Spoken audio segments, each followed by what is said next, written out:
Okay, well, it has been way too fucking long. It's been a minute. More than a minute. It's been a couple hot minutes. But yeah, we're back finally.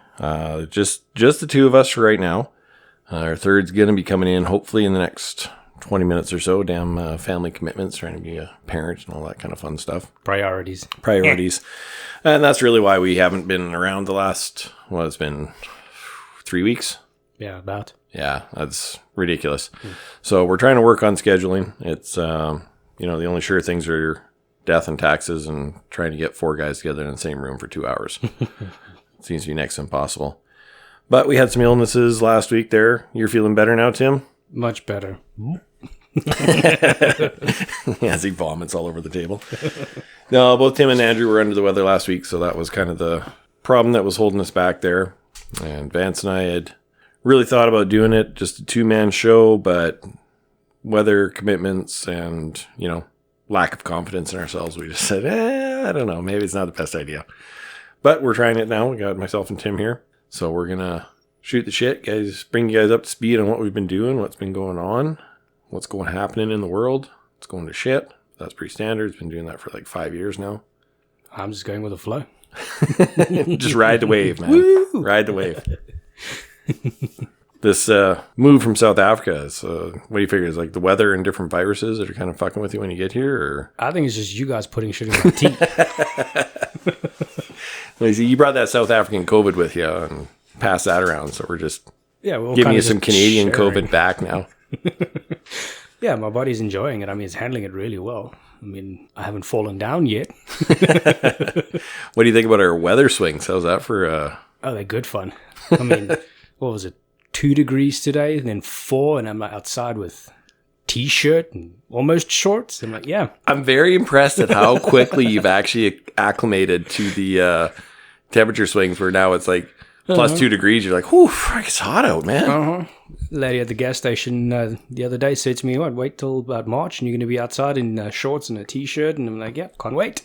Oh, yeah, I guess plus 10 in the winter? Yeah. Oh, yeah, it's definitely shorts weather. That's really, really, really bad. I don't know if I can handle that much heat. You'd be sweating, got the AC on, the windows down. Down to my shorts. Everyone wants to see that. No, they don't. No, they don't. No, we don't need to see the pasty whites. We're white enough as it is. We don't need to enhance it anymore. It's not a race thing. It's a sun thing.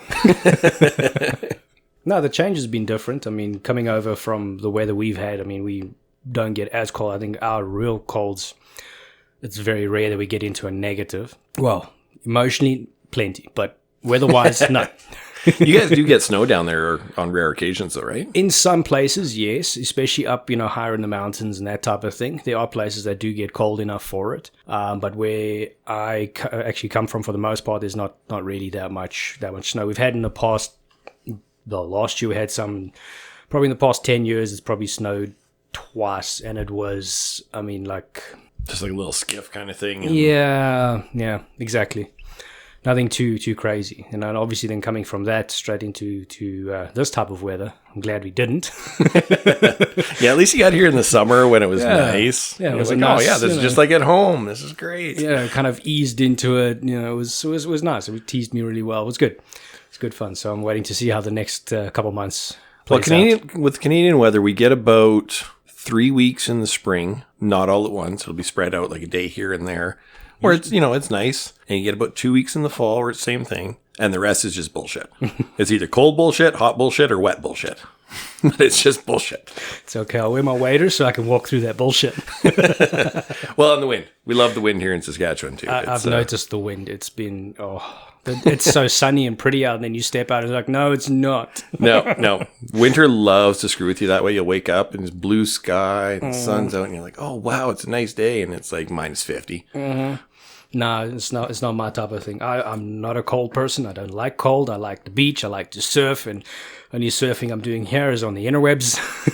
We'll have to take you out snowboarding. You can surf on the hill instead. Yeah, but when I fall down, it's cold. Yes, and a lot harder too. Exactly. We don't get the powder out here, so it's just the hard packed stuff. It's all downhill from there. Oh, yeah, it will. And because it's nice and hard packed, you don't really stop fast either. You just kind of keep going down the hill. I'll paint flames on the board, so at least I'm warm that way. It's warm. It's warm. It's warm. It's warm.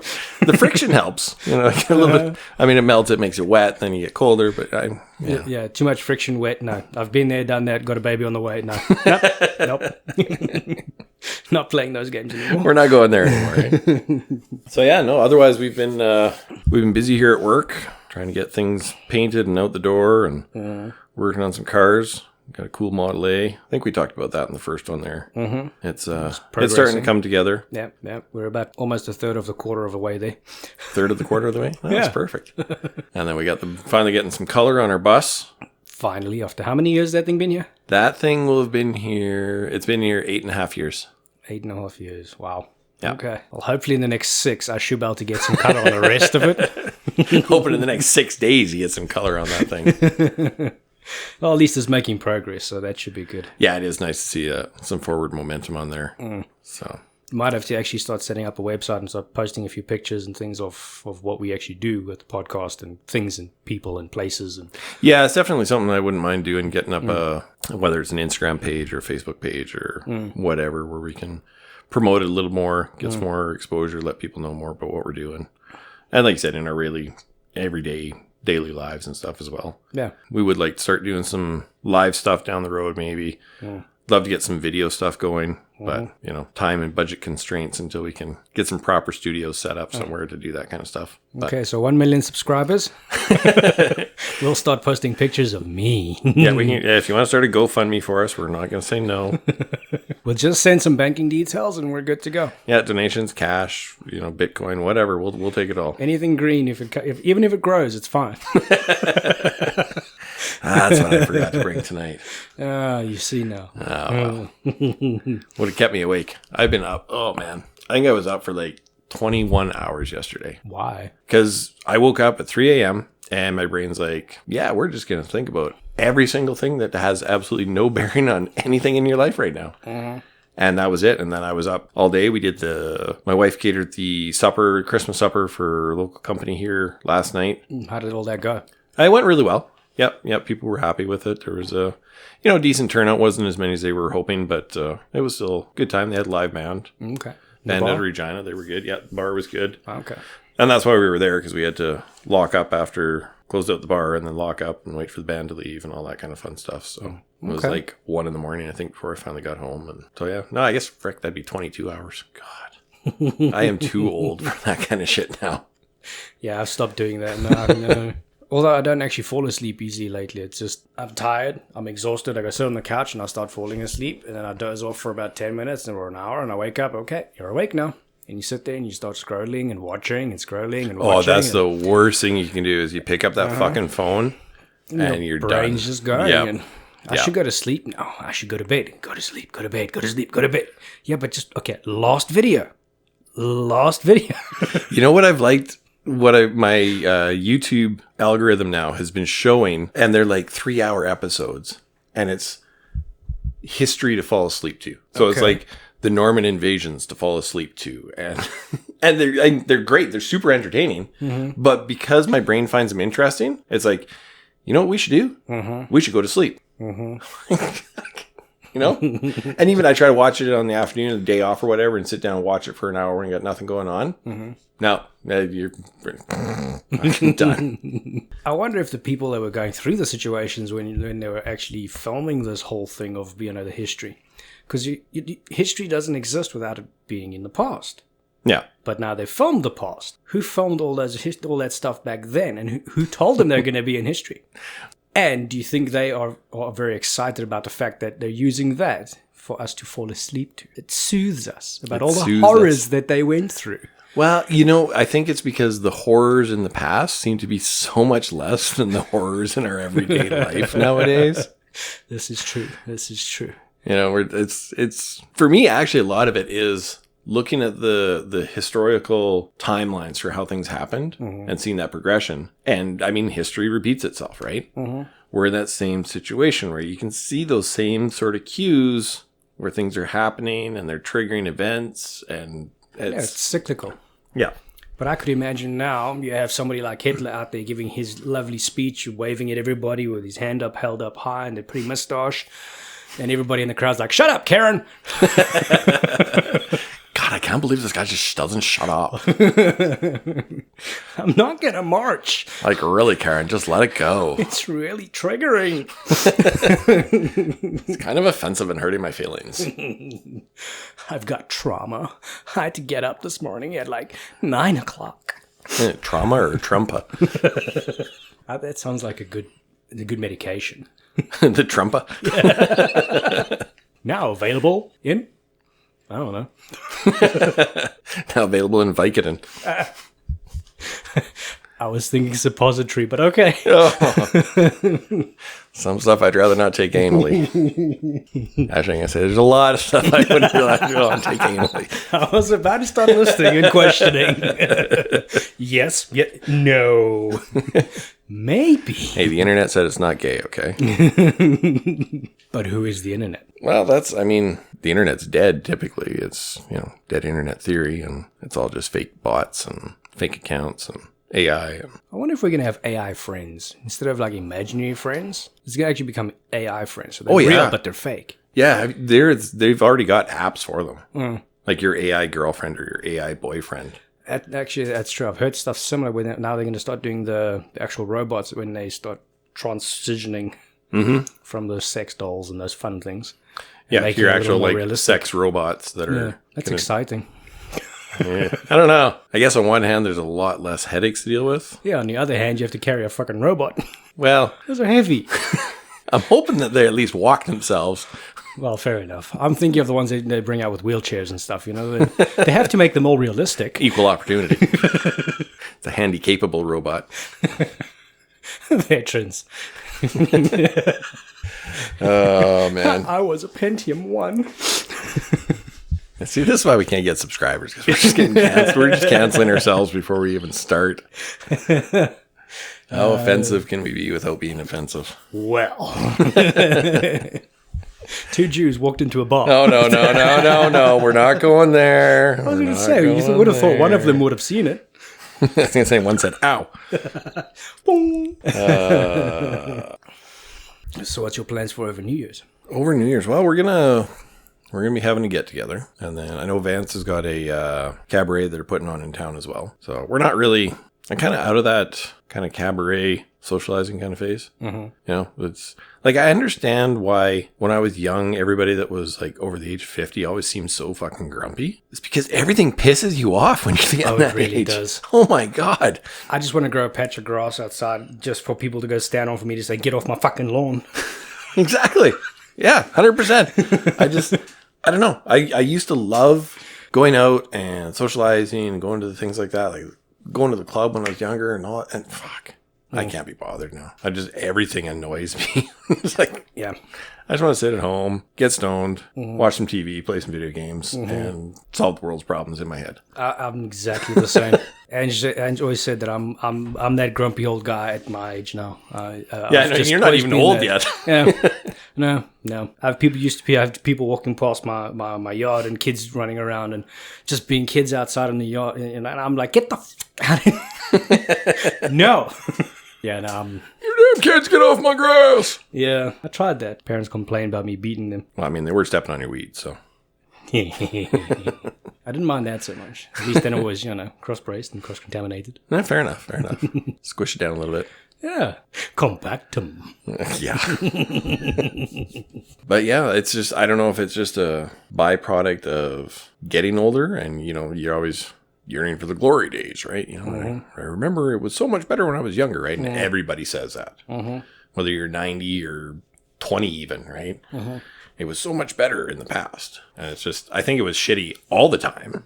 Yeah, you just didn't It was notice. just seemed less shitty because you were more naive to everything that was going on. I had the same thought the other day. I was thinking about what I was like when I was younger and what I'm like now. And I would just run around and jump and play and do all kinds of crazy stuff. I worked at the summer camps with the kids, and I'd be that weird character just doing voices and all kinds of weird shit, and, physically active like you won't believe. And then now I'm like, no, I'm not getting out of bed for nothing. I am comfortable. I am warm. Sing to you for what? No.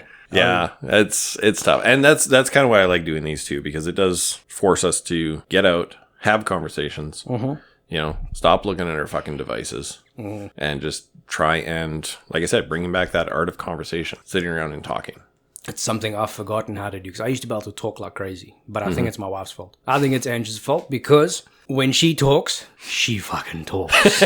She talks for both of you. And she talks. And she talks to herself while trying to talk to you and explaining something to you backwards. It's just it's a loop. And eventually you're like, I didn't need to be here for this conversation.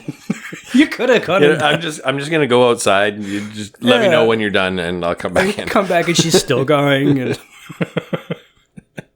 I think I've actually forgotten how to talk. I stumble and stutter and get stuck nowadays because I've forgotten how to talk. Most of the time during the day, I sit and I put my headphones on and I'm working, so I'm not talking. I'm not, unless I get high in pain fumes, and then I'm talking. And then he never shuts up. Oh my God. That helps to bring out the inner old me. Nothing like killing a few million brain cells to take you back to your youth. Yeah, we did kill a lot of brain cells when we were younger. That's for sure. Not like I'm killing any less now, but it's just more noticeable now. Yeah. Yeah, now I walk into the room, forget why I came there. I'm like, shit. But that could be part of the simulation too. Yep. Right? It's like I went in to do the action, and then the user canceled that action. Mm-hmm. So now I'm just standing there in the kitchen going, fuck did I come in here for? That's a good point. I like that. That's weird. All right, I'll go back to doing what I was doing before. I actually had a thought earlier. I've had this before, but it keeps evading me. There was a Dumb and Dumber movie. Yep. Then there was Dumb and Dumber 2. Yep. Which came out now recently. Mm-hmm. But there was another movie I remember called Dumb and Dumber. That was the original name for the second one. But the second one is the one that came out now. There was a second one back then that I remember. Oh, there's like a new Mandela effect that I'm not aware of here. This is a I different think it might thing. be, but for some reason I remember there being a second one, and I watched that second one. Back then there was a sequel with both of them in the movie. Everything was the same. It was the same guys doing their thing, but it wasn't the same plot line as the first movie. Interesting. I don't know why. Maybe somebody out there can find it for us. But it was literally I'd be curious. And at the end it's the ER, so it's Dumb and Dumber. So, okay, so anybody that's out here that's listening, all 15 of you, if anybody remembers that alternate to me anyways, because I remember the original, and then there was talk of a sequel, but then it never happened, and then there was the second one they made, like, what was that, like 5 years ago? Yeah. Something like that.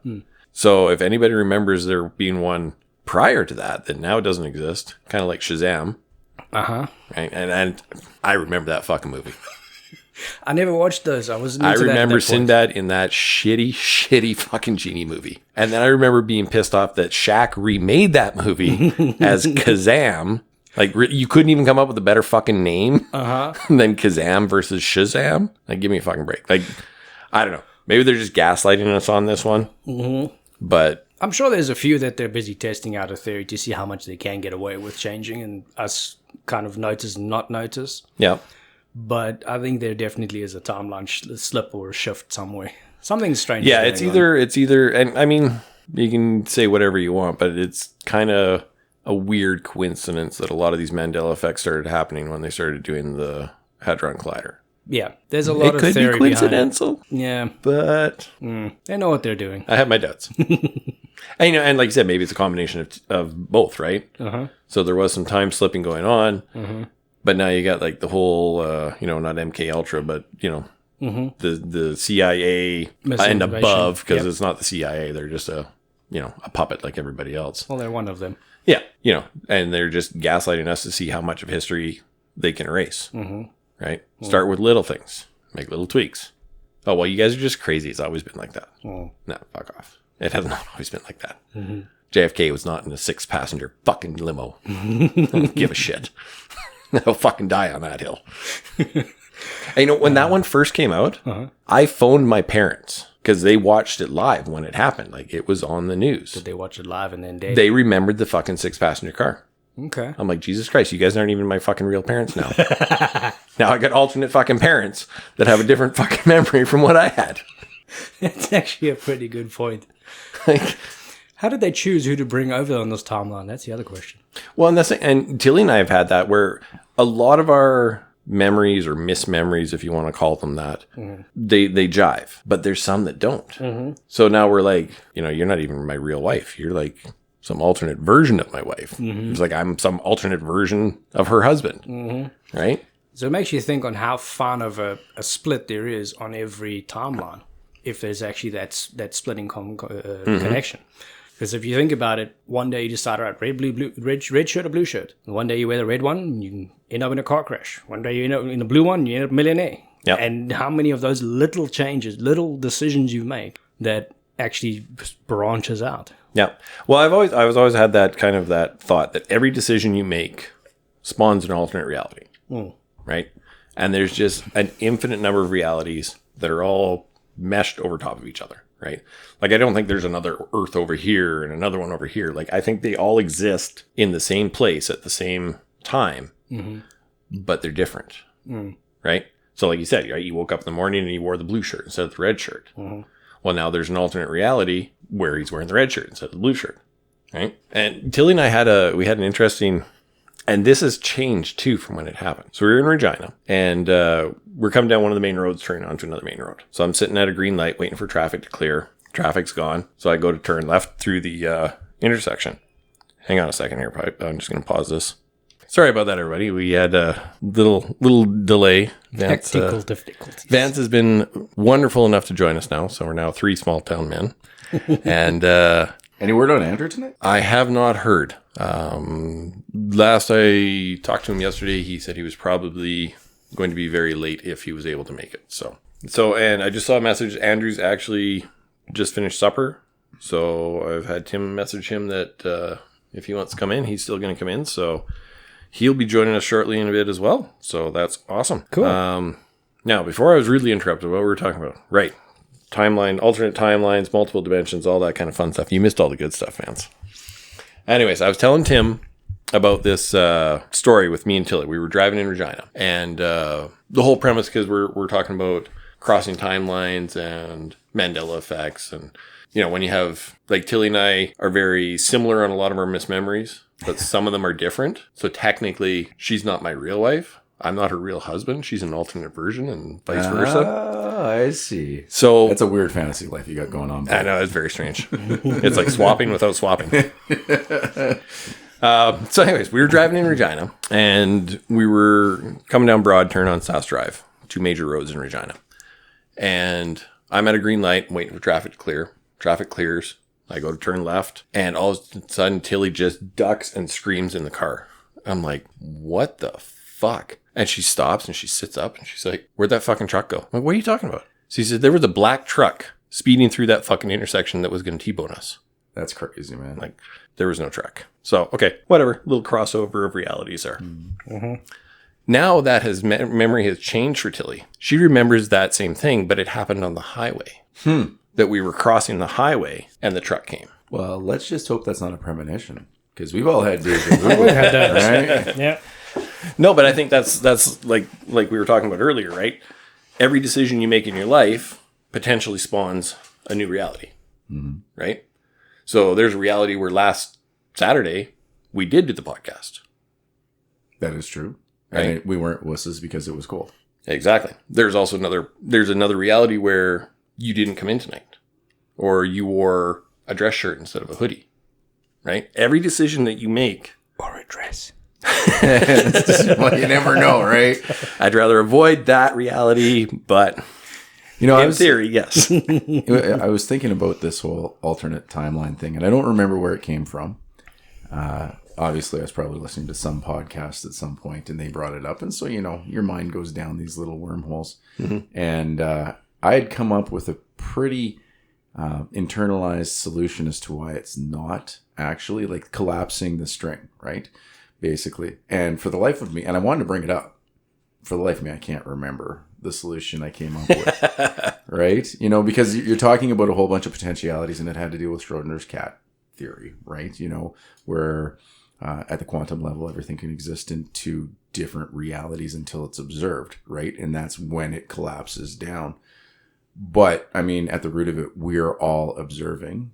Before us, our ancestors were observing. Before them, their ancestors go on back to Neanderthals, back before them, right?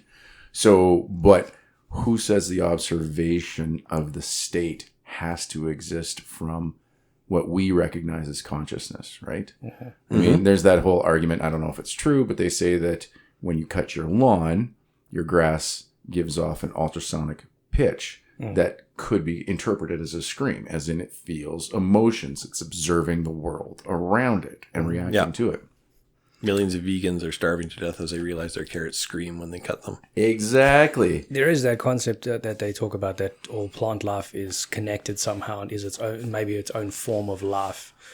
And, Right. And has its own form of consciousness. Exactly. Or like mushroom, like fungus, for example. Like the biggest living organism in the world is that fungus field, and interwound with those massive redwood trees. Yeah. And it Yeah. goes for California and miles right. and miles and Yeah, miles, and they're yeah. all connected to each other. Yeah. So if there is a form of consciousness that can observe, so that eliminates that other option. So perhaps the split parallel dimension that might have existed never gets an opportunity because it is immediately observed. It's never not in an observed state. We may not have recorded it as human beings, but that doesn't mean that not something else didn't observe it. So by default, that quantum state can't exist. Maybe we just haven't recognized it yet, but something else has. I knew I should have brought some joints. Yeah, something's got to connect. This these. needs like a Joe Rogan moment here. Wow. It's math. Math is cool, guys. Who brought the nerd? Welcome to our after school special. The more you know. Exactly. Next week, we're going to talk about what to do if someone touches you in your no-no spot. Say yes. Say yes. Tim, are you lonely? I have my moments. I'm never alone with that. You're never alone with all the voices. The voices. But I feel like, though, that explanation of that attempt at eliminating multiple dimensions and all those different alternate timelines and realities and all that other stuff is more or less just a wet blanket being thrown on imagination. Yeah. Right? So, which is I mean that's also, part of that whole dumbing down of our society is stifling imagination. and creativity. Yeah. Exactly. We're not encouraging kids to have an imagination, to play, right? It's like, here, look at this device that's got a bunch of pre-made content that molds your brain the way we want it. They're encouraged to be workers. Yeah. Dumb down workers, just carry on going. That's it. Yeah, schools to teach you how to follow orders Cogs in the machine. and do what you're told. Yeah. I was actually just texting with a guy a little while ago talking about some of the things he's observing from the educational system in a different city from here, and how it is so influenced by the modern kind of, I don't know if you want to call it left wing, but that the progressive modality of thought, right? Mm-hmm. And how, and then he turned around and started talking about this means they need to get a different education minister. Like, what the hell's the matter with this education minister that this is going on in these schools? It's not the education minister. It's the bureaucrats that have gone through education system, the university education degree, or journalist, or whatever it happens to be, the key propaganda pieces, right? Mm-hmm. That are really, and that's how they want to influence society. Yeah. So, wow, I wrote out the tinfoil quick. That's okay. That's what our listeners want. They love this kind of weird shit that we're talking about. The idea that the world actually continues to cycle in different generations. Yeah, like when we're talking about history repeating itself. Yeah. But if you go even further back, where there were societies that thrived and then got to a point, broke down and died and disappeared. Mm-hmm. Okay, so if the planet might even do the same, what if the universe, or like our understanding of what consciousness and everything is and does the same thing. So what if the whole collective does that, but each time it recycles, it tries, for example, wearing the red shirt versus the blue shirt. Mm-hmm. And every single decision anyone has made along that line has done the same thing. So that cycle has just gone on and on and on for different versions. Maybe being why people sometimes have the memories of a different life or the idea of that same view. Kind of like a glitch in the simulation where code is kind of leaking through, and yeah, maybe we're just on the disaster DLC right now. That's the only problem. Yeah, maybe. You guys are obviously talking about simulation this evening. Actually, a few different We've things. talked about a kind few of different all things. connecting together. We started out about New Year's. Yeah, about Tim being sick, and then we've just kind of progressed from there. It's a natural progression in conversation. Nice. Yeah, I had the flu. So you guys have tinfoil hats. But getting back to that, consciousness picking the blue shirt versus the red shirt, right? Why would it have that course correction right off the hop? Like, what would be the driving force I'm taking it that these individual changes are having the butterfly effect and piling up into the bigger ones. Well, a lot of times you can sit there and take a look at that as like a designed change as well. So my question is, to get to where we are, and it takes all of these different choices and whatnot, if you enter into it a programming thing like you were talking about, Jay, where does that root program come from? Why, I think, do you guys know what I'm getting at there? That's the question. Like, where did base zero reality come from? And where did the cycle start? Right? And who started it? Right? Or what? Exactly. Right? So, you know where I'm going with that as a person of faith. Yeah. Exactly. Oh, yeah. No, and 100%. I get it. Whether Anunnaki. whether it's the Anunnaki or it's God or it's Buddha or whatever, right? What started that thing? The intelligent design. And what were they doing before this? Who started them? Yeah, well, if we were created from nothing, what started the beginning? And so at some point, time had to be created as well. And Yeah. prior to time, that question, which is impossible for us to grasp, because we live in time, right? And it's always moving in one direction. So that question is pointless before time exists. The question is what happened before then. I don't think outside of the human consciousness that time does exist. I think time is a human construct. Yes. For us to try and justify our place in whatever, Space. Right? Yeah. See, I can imagine God sitting there finally deciding, right, he's going to create something now, and he does, and he's like, fuck, this is taking forever. He looks at his wrist and there's nothing. It's like, hang on a minute. A minute. Yes, let's do this. Nice. Well, if time doesn't exist outside the human consciousness, then the entire space-time fabric and everything and our complete understanding of everything can't exist as well. Time is that one, much like gravity. There's certain constraints that you have to have in the equations we've come up with to interact with our physical world at that deep level. Time is one of them, right? So time is one of the things that we need for our brains to understand. So that's getting back to the observational question, sure. But remove humans. If time doesn't exist, and I hear what you're saying for our brains to understand. However, though, the way everything builds off of itself, time is an element of it. So time is a fundamental force that has to exist. But I think playing off of what he was saying about it being a human construct, one of the ideas about the ancient Egyptians and other civilizations, they might have been living and working off of something completely different to how we understand something. For example, we using math a certain way, we using gravity and science and everything to explain something where, for example, they had the idea of magic, and it was a different thing that we do not understand in our way of how we realize how science and all that works. But they might have had a different thing, and that might have been how they understood things. So if we showed them what we know, they would have looked at us like, what the hell are you guys talking about? That makes no sense. It doesn't work with these constructs. You see, so it might just be in how this development of humanity has gone at this point that we all just kind of follow that same direction because that's just what we know. Yeah. Yeah, well, and The that's, laws of gravity and physics, that we have those rules that we have to fit within. But there's things out there that defy those rules like, that so we don't understand for, how yet. for example, have you ever looked into the double slit experiment? Yes. Yes. Well, that ties back into the quantum question. Yeah, Yes. so that's the And thing, I think a right? lot of it is exactly what you're talking what about. defines consciousness? Dictionary.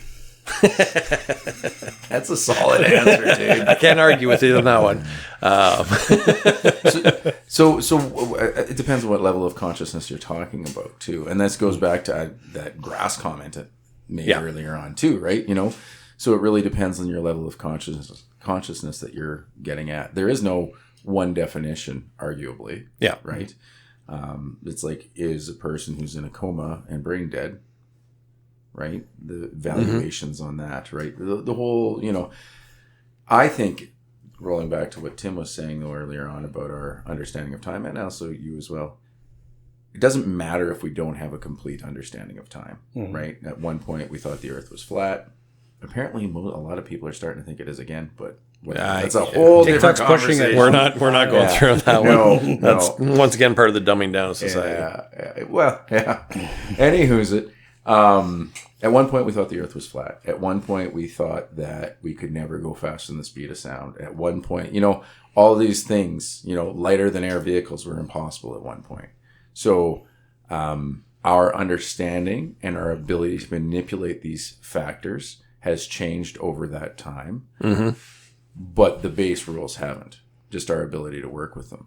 So my point to that is that, sure, we don't have a complete concept of time or gravity or any of that, and they're very intertwined, the two. But that doesn't mean they don't exist, right? Yeah. You know, it does. It's just like, you know, there be dragons because we can't see past the horizon anymore. Well, we know that island exists. We just got to go an extra 10 miles to get to the point where we can actually see it. Yeah. Right? There might also be a different point of view of looking at it. We might be looking at it in a two-dimensional version of it, where there's another 3 or 4 or 5-dimensional version that actually could be viewed. If you take the idea between animals and humans, they're both conscious, they're both doing something, but they live in a completely different plane. Yeah, I always loved, and it's a line from Men in Black, the very first Men in Black, right? So when Tommy Lee Jones when Kay's talking to Jay, right, about recruiting him, and he's like trying to recruit him, and he's like, 1,000 years ago, everybody knew that the Earth was flat. 100 years ago, everybody knew whatever it was. I can't remember the thing, right? And then yesterday, you knew that you were alone on this planet, right? Imagine what you'll know tomorrow. Yeah.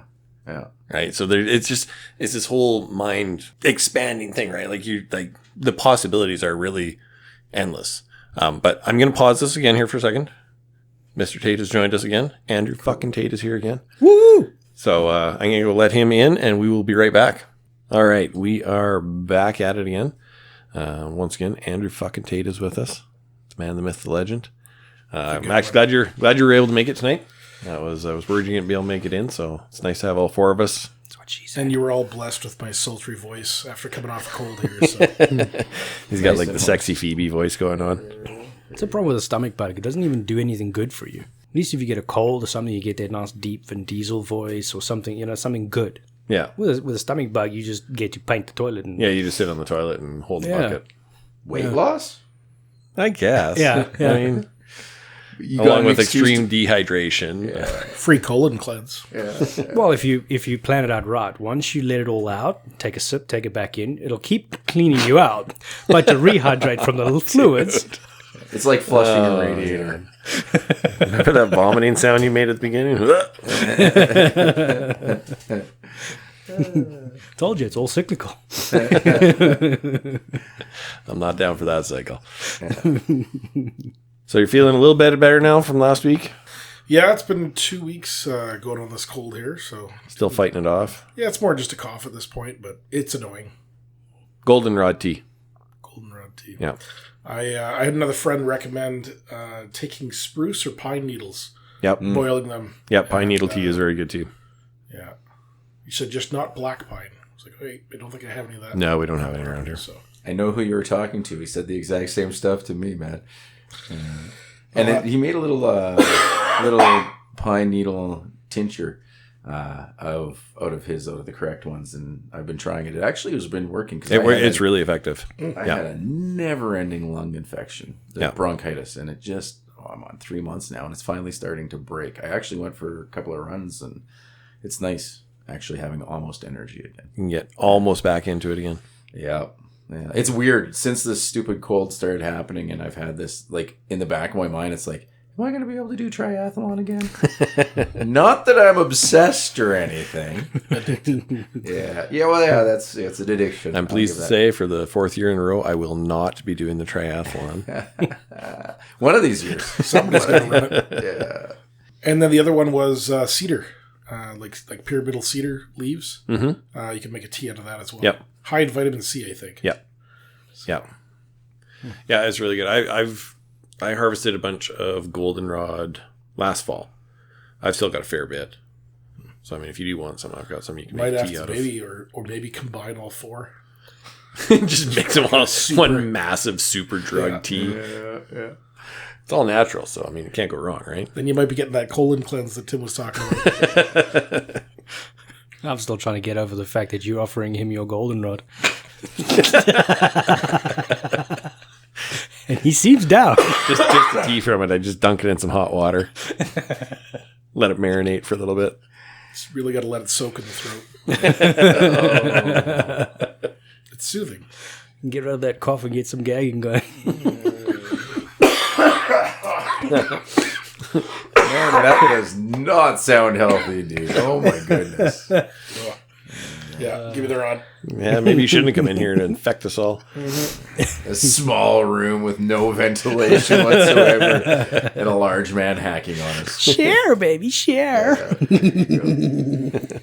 But there is that theory, right, that you're going to be sick until you give it to somebody else, right? And then you finally start feeling better. So apparently we're his medicine. So are you getting an R value over 1? Yes, exactly. Here we go back to math again. There we go. One of us. I suck at math. Yeah. Speaking of worldwide diseases, anybody hear what's coming out of the Congo lately? Oh, do we got a new one coming out now? They're working on something. They said, I think 147 deaths earlier in the week. Oh, really? Yeah. But Does it have a name? I haven't heard of a name. All I heard is it's coming out of Congo in Africa and some other neighboring countries. And I don't know. They've been predicting a new pandemic by 2026. So Finally, some time off. It's called the Congo flu right now. Well, that's original. Oh, but don't worry, WHO's on it. So Who? WHO. Who? Yeah, But bump. there it is. Forgot about those. Damn owl in here. I'm not gonna lie, you had us in the first half. I don't know why we always have to hear about these things that come and are going to kill us. Like every single year, it seems like there's a new one. Yeah, it seems like there's something different. Thankfully, they haven't pushed them yet. Yeah. Nothing's really come from this stuff, but warp speed, I'm sure they'll find another vaccine for this one. hopefully it's just as effective as the last one. You found one. They probably have one already. Oh, yes, sorry. Or several. Yeah. Actually, the vaccine comes first, and then they develop the disease for it. Yeah. What can we cure with this? People's bank wallets. Yeah, there you go. All Yeah, what was nations that? are filling up. Somebody was telling me Pfizer is merging with some other massive oncology. Like Pfizer's now going to be the largest oncology research or treatment, whatever, That wouldn't surprise me. group in the world. So create a vaccine that causes turbo cancers, And then by a company that treats cancer. yeah. Well, that's a smart business model. If you're CEO of Pfizer. Yeah. Man, I love how everybody is kind of come together to protect the assassin from that fucking healthcare CEO that got killed. I'm kind of torn on this whole thing. So is he. No. There's no tears. That's 9 mil. That won't do that kind of damage. Just little holes. Anyway, no, it's like, okay, I get it. Dude was a absolute selfish prick, right? And he was all in it for profit maximization. epitome of evil during times when people have been getting insurance. Sure, I get all of that. What about the CEO? That's who we're talking about. I was just checking. Yeah. I got two. but I'm opposed to death at basically all levels, right? I'm very much a pro-life person. Yes, was in the military, but that was to protect human life. That's why I went that direction. I think we're putting entirely too much energy into one murder. Yes, there was a reason for it. Yes, it's meant to expose a problem in the system. Way too much energy going into that. Like, this is not worth everybody and their dog talking about it for 2 days now, is it? I think so. This is going to be a new excuse to show how much danger our healthcare professionals are in. That they need to be protected and they need to be given new powers. That's exactly kind of my point, is that, like, the end game here is not some Robin Hood type thing that it's being presented to. Oh, yeah. No. If there is an end game, right? And I just think we need to give less energy to it. I'd be surprised if the guy's even actually dead. Honestly. I mean, they may have sacrificed him. They don't really give a shit. They killed thousands for 9/11. So, Or just another excuse for grabbing the guns, right? It's another reason for gun control. You know, don't get me started on our new gun controls that we got now. Well, Trudeau just introduced that change to the listed registered weapons. 324 new amendments to that. And it was released, I think, the same day as that McGill shooting. Day before the Polytechnic massacre. 30th anniversary. Yeah. Yeah. Yep, day before. So they're all, for those of us that are those of you that are listening from the States, or, I mean, if you're a gun guy, you probably already are aware of how fucked our gun laws are up here.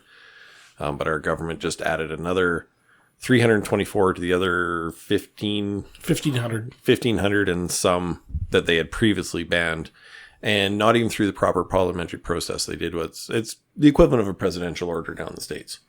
What we call it up here is an order in council. Mm-hmm. And they decided, hey, these things are all illegal.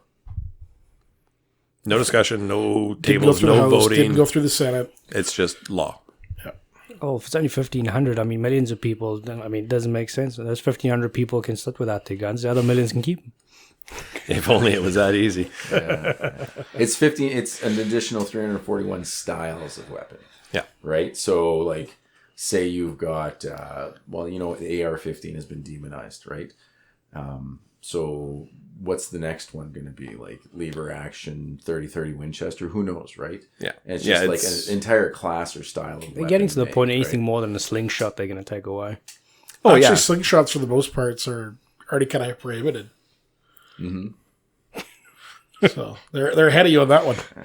Yeah, I mean, in Canada, anything you use to harm another person in an attack. That's true, actually. I did some research on my way when I was coming over. Yeah. Can't carry anything to do any self-defense, technically. Yeah, you You're can not carry a allowed to knife have. as a tool.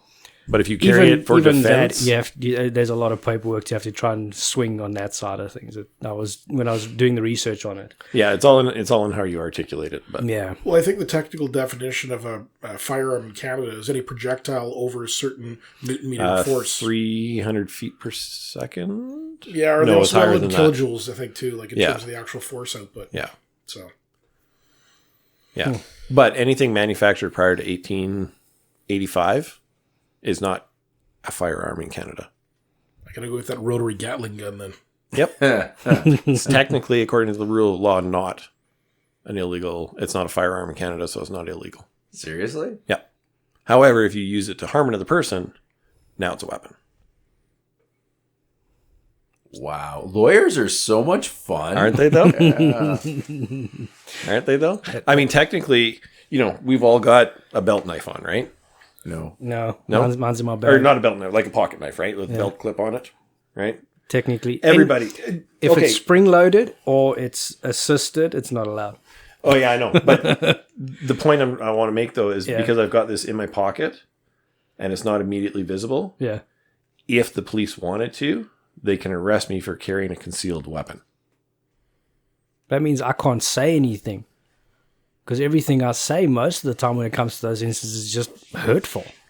Well, yeah, but It would harm a human being. if it doesn't physically harm them, It'll make a snowflake melt. psychic damage is okay. Exactly. Just like that beautiful weather today.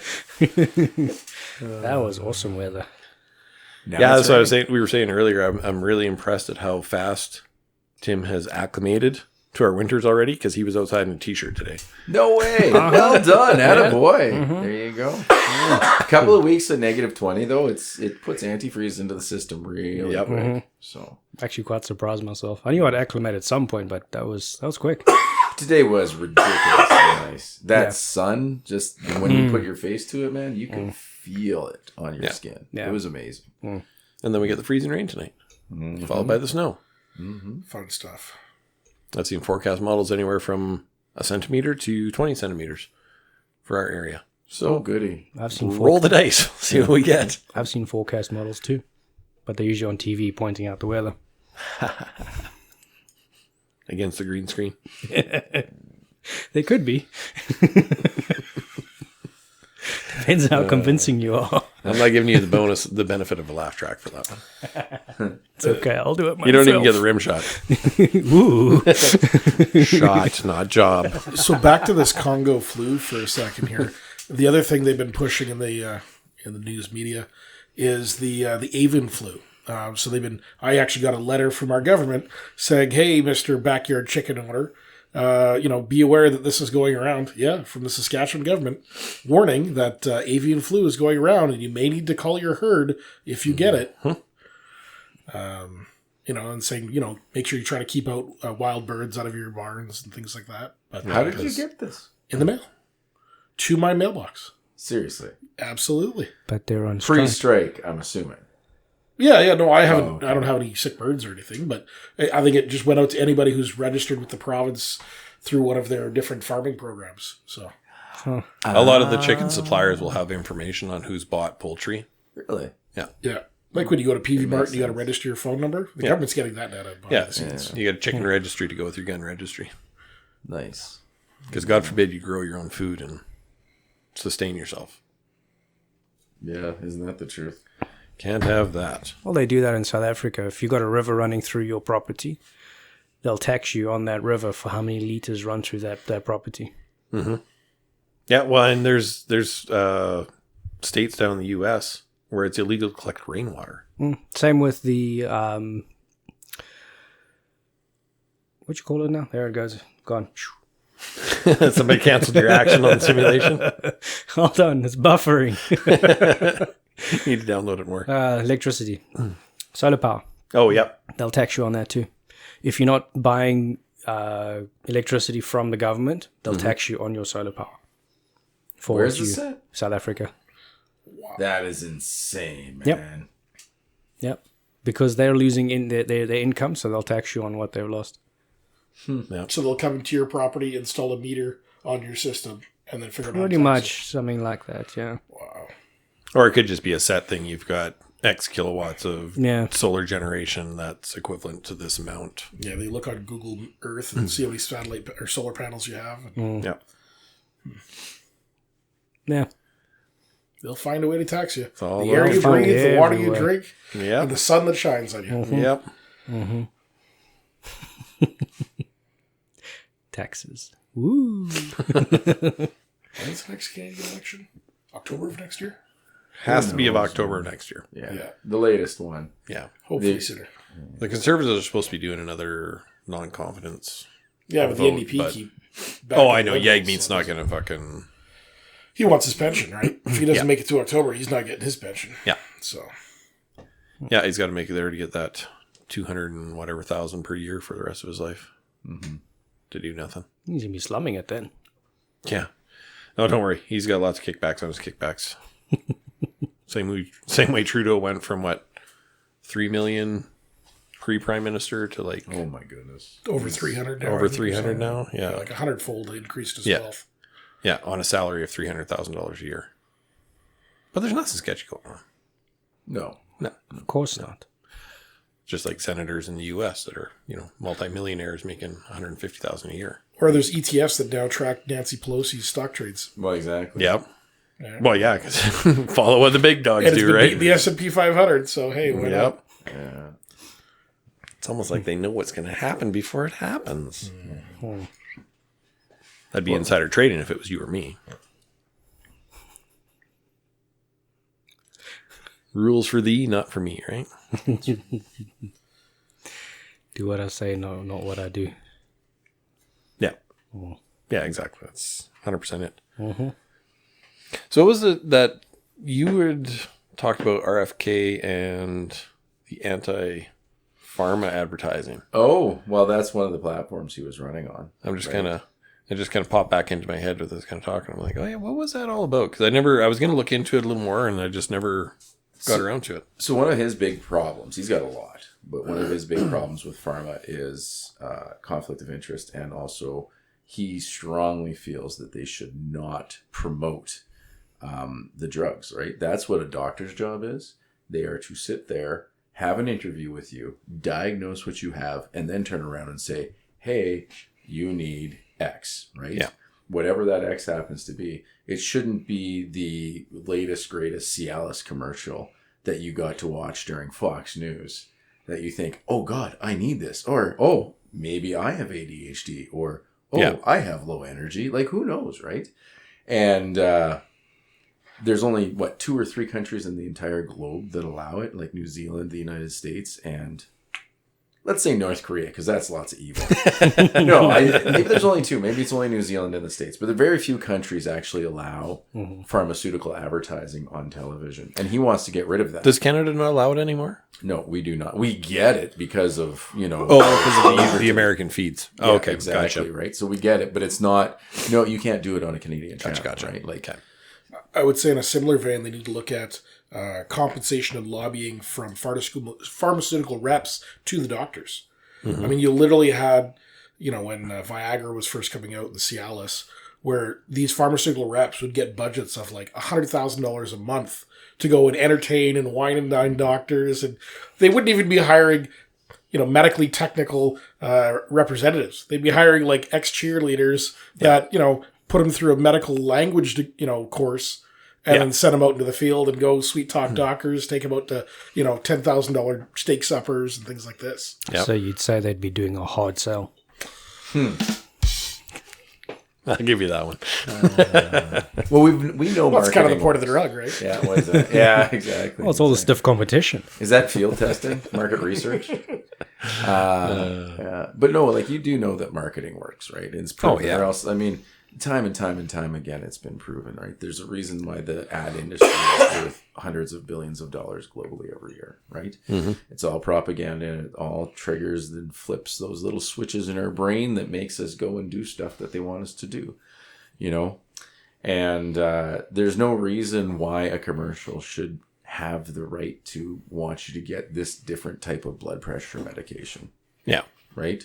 Or to create this intention in your mind that suddenly, because you have low energy, you got to go get hormone replacement therapy, when in reality it's you just need a good night's rest and maybe to eat a little bit better balanced of a diet. That's really what it is. Yeah. You go to a doctor, and if he's going to get a kickback as well, because in some places, in the States in particular, they get paid to write prescriptions, right? Yep. So it's this big vicious cycle. So RFK does want to get rid of that, right? Yeah.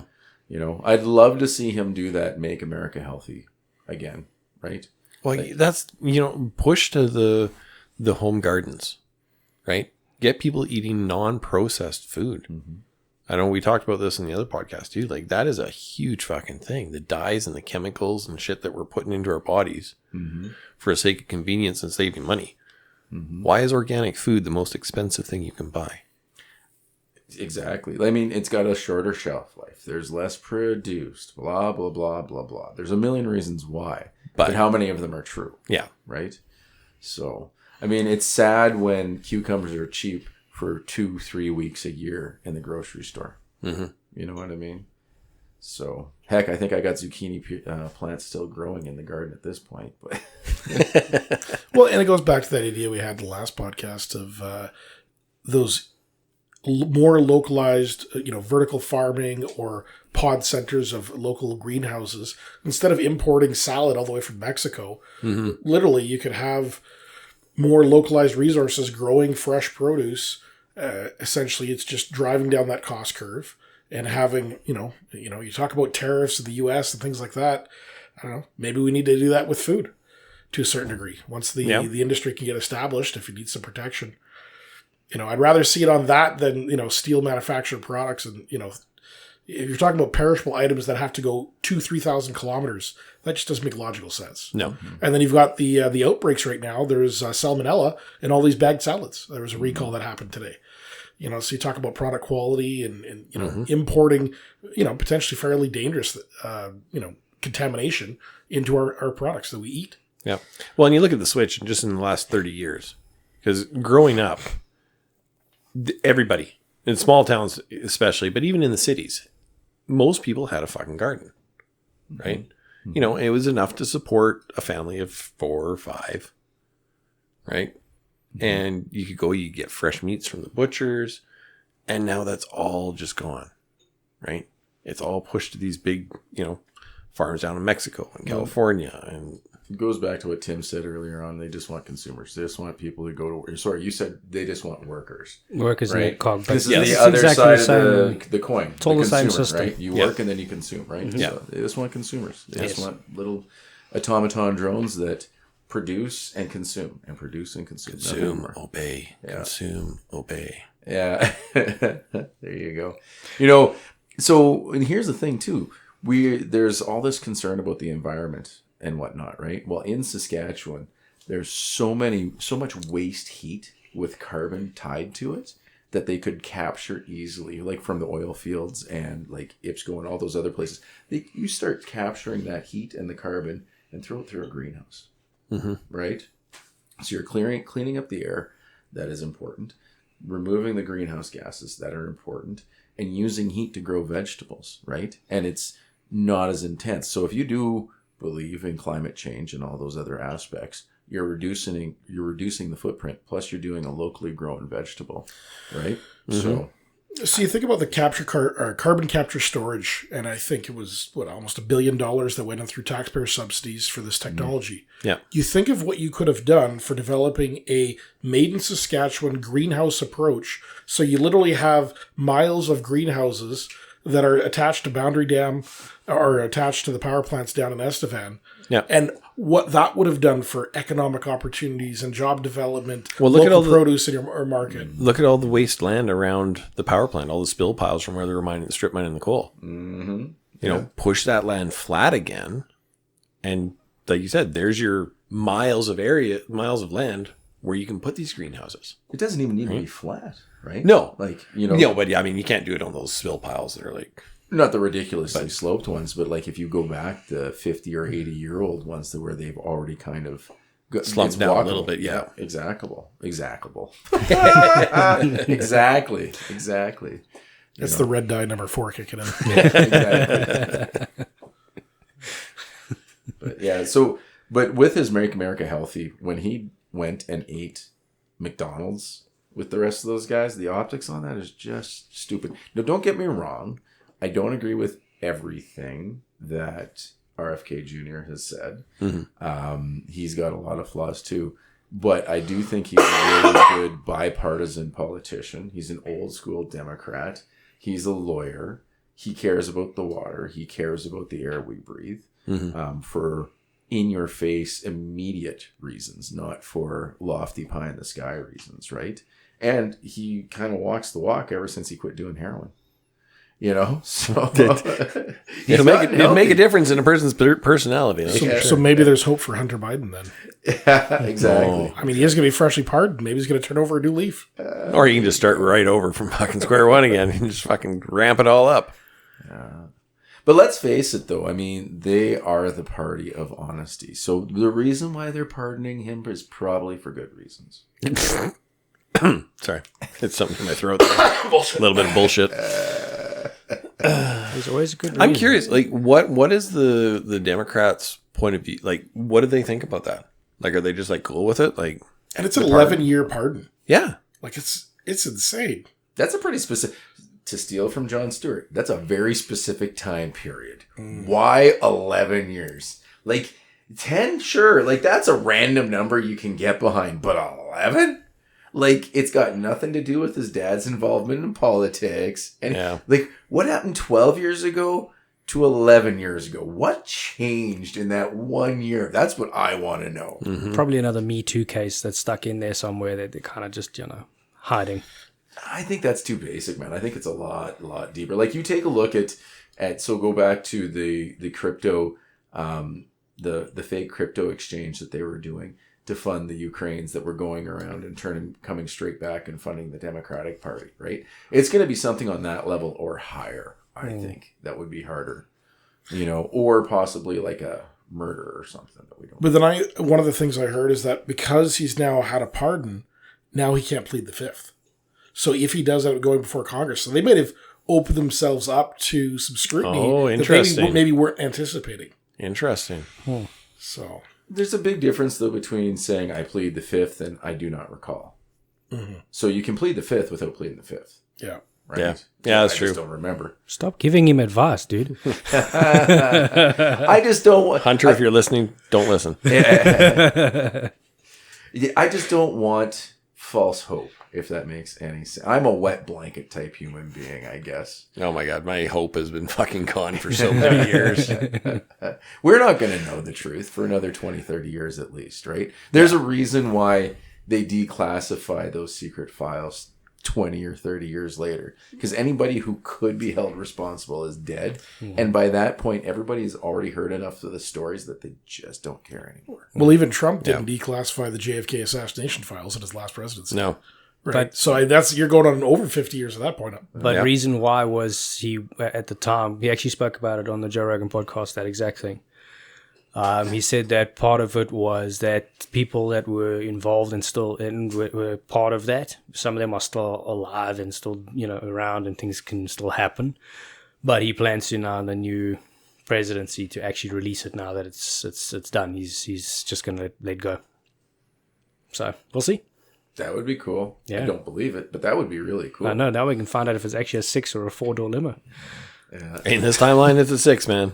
Speaking of old secrets in Joe Rogan, actually, I saw or heard him have a Göbekli Tepe guy on. Yes. And apparently, within the last little while, so this guy started getting into the Göbekli Tepe research in 2017 or 2018, and at that time, only 5% of the ruins had been researched.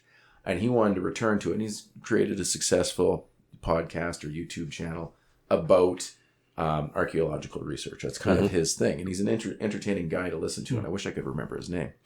Anyway, so he went recently and returned to Göbekli Tepe to see I listened to the same episode. how much research has happened from that 5%, because the interest has increased, obviously, especially with people like Graham Hancock talking about it. It's through the roof right now. So they probably made a lot of progress. Nope. Still stuck at 5%. And not only that, they've said, we're not going to do any more research for 150 years so we can develop better techniques at moving dirt. Mm-hmm. They didn't actually say the moving dirt thing, but that's all they got to do to dig out these damn piles is move Because some you dirt. can't change the accepted narrative of our history. Exactly. Well, and didn't they also plant like some orchards on top of the other areas so that there'd even be economic disincentive? Yeah, like they've got I'm not sure if it was olive trees or grape vineyards on the surrounding areas of Göbekli Tepe. Oh, yeah, because it's a massive area. Yeah. Like Well, that right. whole area, they figure, is all part of that. And that those orchards were planted after they found the site. So it's like they found the initial, we better cover these other areas over here with, productive land that now there's an economic disincentive not to investigate there. But there's so many stories of that same thing happening where they find all kinds of things, and the Smithsonian gets involved, or they get told to stop digging, or rebury it, and it just continues. There's a lot that they're hiding. They say we've only explored 30% of the planet. Yeah. I think there's more that they know. Yeah. Well, you look at all the stuff in Egypt that's covered up and swept under the rug. And, But also, if you look how big Egypt is with all that desert, how much is actually hiding under all that sand? yeah. Because that wasn't always a desert. And similarly in the Amazon. Yeah. There's... But there they could do the LiDAR, so they could find so much that's Can they hiding not there. do the LiDAR in desert, or does I it don't not work think with the they've- sand? I don't think think you can they've go done through it on the that scale, because the desert's bigger than the Amazon, if I'm not mistaken. Yeah. So that's a massive scale to try and check all of that sand, and that's deep. I would be willing to bet money too that the properties in sand would be so disruptive and reflective, right? Yeah. It'd be a little harder to Like actually you're talking about dig quartz through. particles and things like that. Yeah, that like would you'd be actually have to do reflective. like the ground penetrating to try and And the dunes keep moving constantly. Yeah. That's another point. Yeah. So it'd be a lot more difficult. But I mean, can you imagine how much? Because they keep finding new temples, new pyramids, and all that kind of stuff all over the place and in the desert. How much of that place actually was bigger than what it looks like now? Not just those three little pyramids sitting there. Well, and you think about how far the Nile has moved. So you look at maps 100, 200, 500, 1,000 years ago, the Nile is not where it currently is. No. Just like any meandering river, Yeah. it shifts where it's run. So we're really only looking sort of near the Nile now, not, 100 kilometers off of it. Well, and it's what, every 10 to 12,000 years the Sahara flips to a marshland versus a desert. So in Egypt right now, there is a proposal for a $9 billion project to dig a channel from the Mediterranean into a depression they have, which is going to make this massive saltwater lake. But that saltwater, so now they've got beachfront property for the rich people. That's awesome. Yep. But that salt water is going to evaporate, go up into the clouds, and now it's going to rain. And deserts are very responsive to rain, right? So that's probably going to green space all of that, which is pretty cool. But that ties into what you're talking about with the marshland, because it's naturally ready to go back to that, right? So, because it's had those cycles. Yeah. The $9 billion project too is stunning for me, because when I first heard that, I said, oh, that's a lot of money, right? And look at the impact they can do with that $9 billion. And then I stopped and I thought, we couldn't even get a gun registry together for $1 billion. Like, how corrupt is our system? Right. And we just aren't acknowledging the corruption. Like, that's crazy. They're taking this massive channel and getting a massive lake. We got a computer program that didn't work. But what also is the global impact of doing that transformation?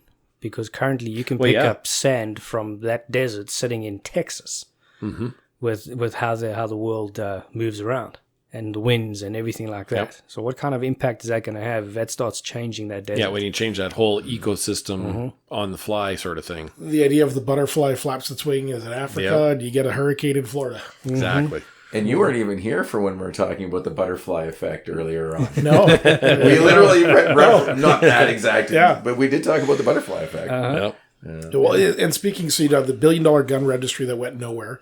And then I think more recently, the gun buyback program. I thought I read somewhere that they just spent $74 million on the gun buyback program after the $1,500 models were announced to be, repossessed.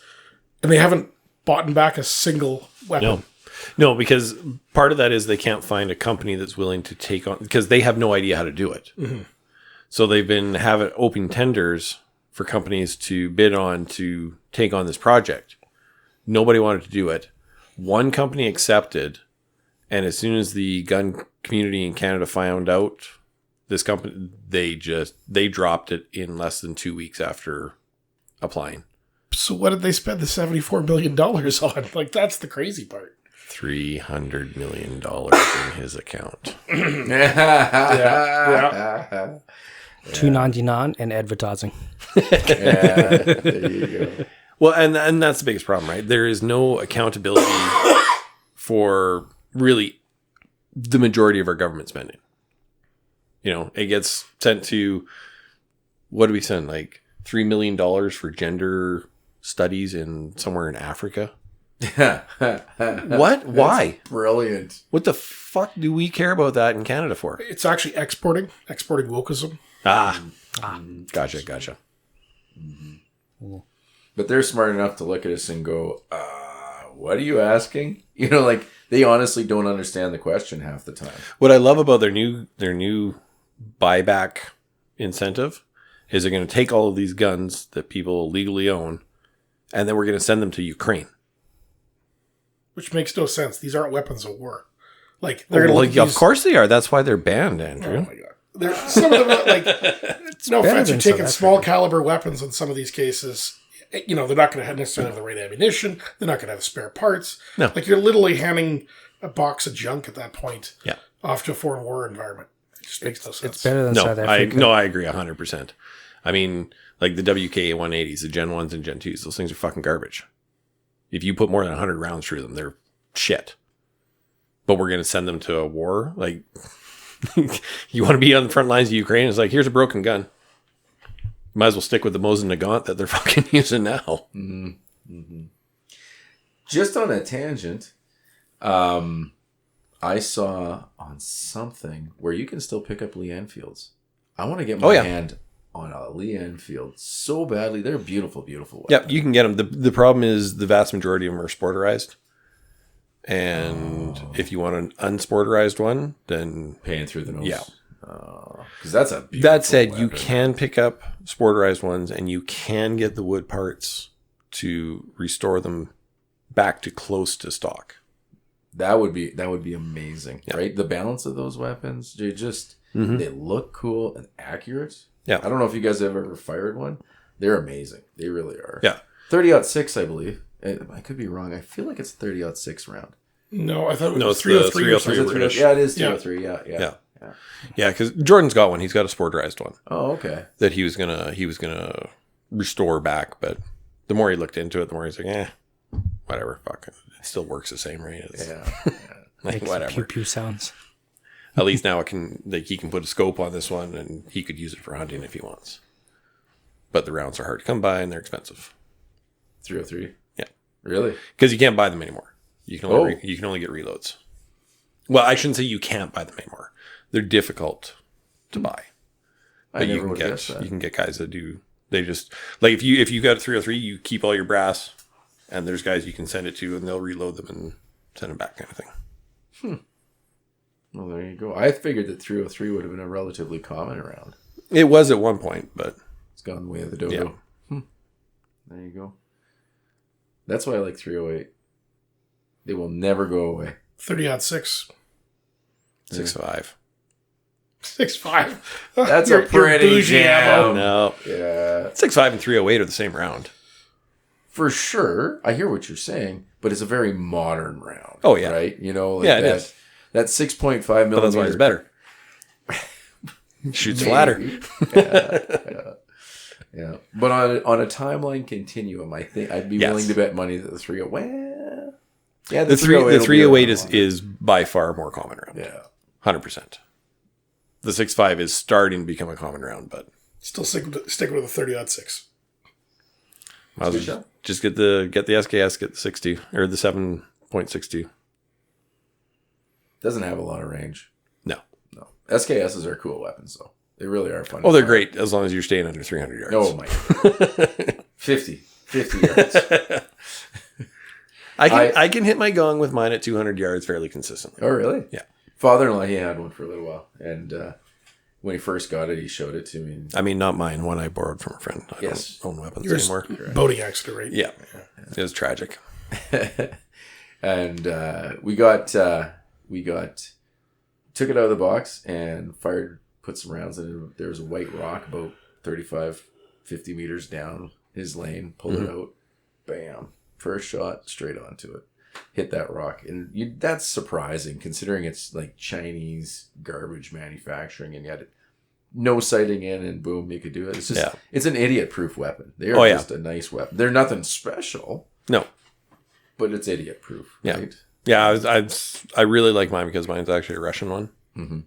Now, you can't get the Russian ones anymore. It's all the Chinese ones now. Yeah. Yeah, which is too bad. Which they're flying off the fucking store shelves now because they were one of the few guns that weren't included in the ban. Seriously? Oh, yeah. Why the hell? Because all the indigenous communities use the 7.62 for SKS for hunting. It's probably the number one used hunting rifle in Canada. Yep. The SKS. Yeah. Serious? Every Because they're cheap. You used to be able to buy them for like 150 bucks. you could buy a crate of them, Yeah. Yeah.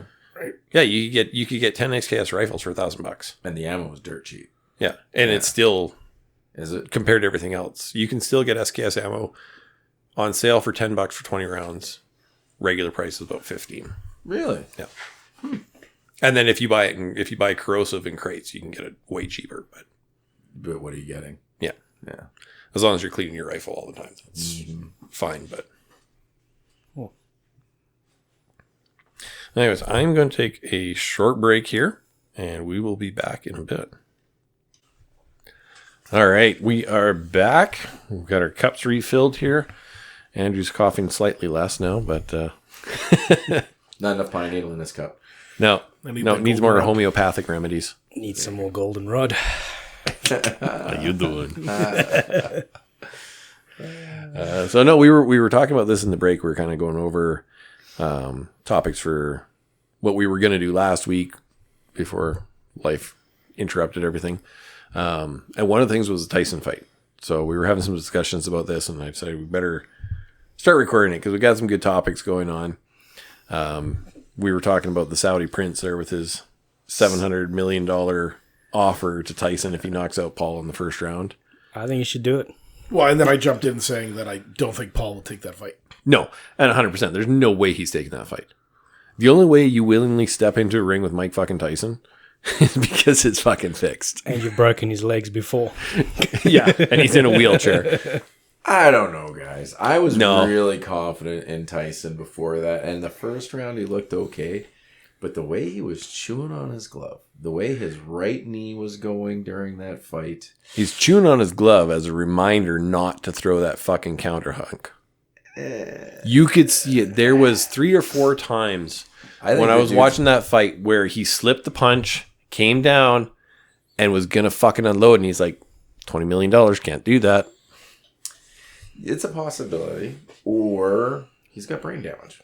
Like He's an a old boxer. Of course he's got brain damage. They've all got brain my damage. point. That is my point. It could be like a kind of a stress reaction sort of thing. Like, I don't think he could. It was The thing that leads it up for me is the training videos beforehand. Now, maybe some of those were doctored or altered or sped up in terms of the speed at which it's being played back to really show how quick and how fast he was. But you look at some of those training videos, and the power and the speed he had was not demonstrated in that fight. no 100%. 100%.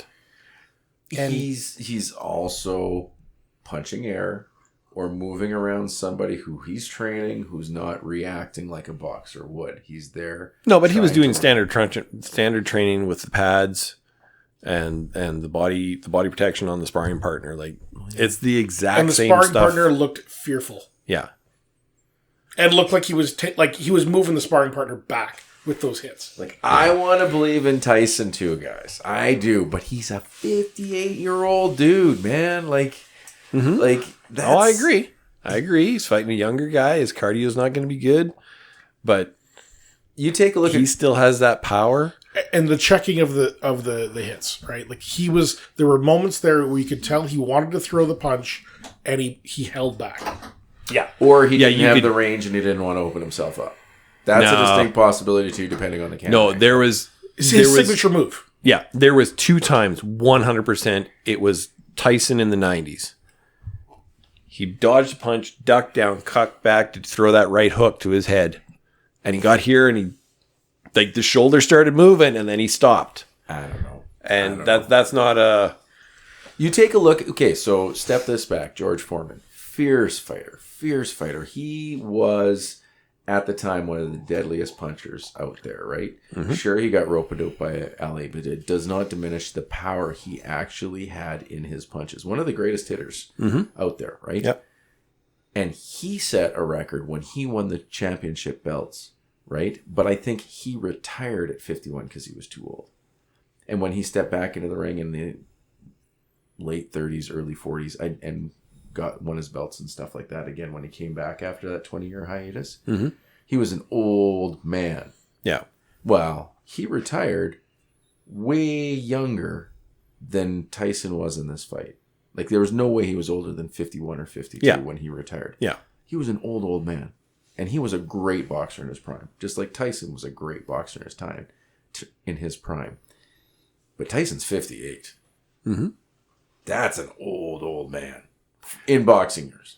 And I agree, but the training procedures, just the physicality of athletes in general has evolved a lot from Foreman's prime. Has it? Well, okay, it has. Nutrition. But Nutrition is a big part, nutrition, yeah. Sure. Steroids. All the non-traceable pharmaceutical options. Sure, but at the same time, though, like you take a look at football, right, where you had Tom Brady, who was many consider him to be the greatest quarterback of all time. He's also had one of the longest careers ever in football, but he is extremely the exception, right? You take a look at a guy who you guys know I'm a Packers fan. Aaron Rodgers was my quarterback for so long. Well, he's 41 now, and he looks old, right? So not the exception to the rule. I don't think Tyson's going to be that exception at 58. I don't see it. He's 58 years old. I think he's guys. already been the exception because he's gotten back in the ring after retiring like he has at that age. Because how many of them actually have come back and tried to do that? So even when he fought Roy Jones Jr. Not Roy Jones Jr. Whoever he fought 4 or 5 years ago, right? Floyd Mayweather. Yeah, Floyd Mayweather. Thank you. He didn't look like Tyson of old 4 or 5 years ago. So you add 4 or 5 years to a Tyson who looked old. But also, Then, but 4 or 5 years ago, he was being a lot more lazy. He wasn't training as hard as what he did now for this one and what he did in prior. And that was probably a fixed fight too.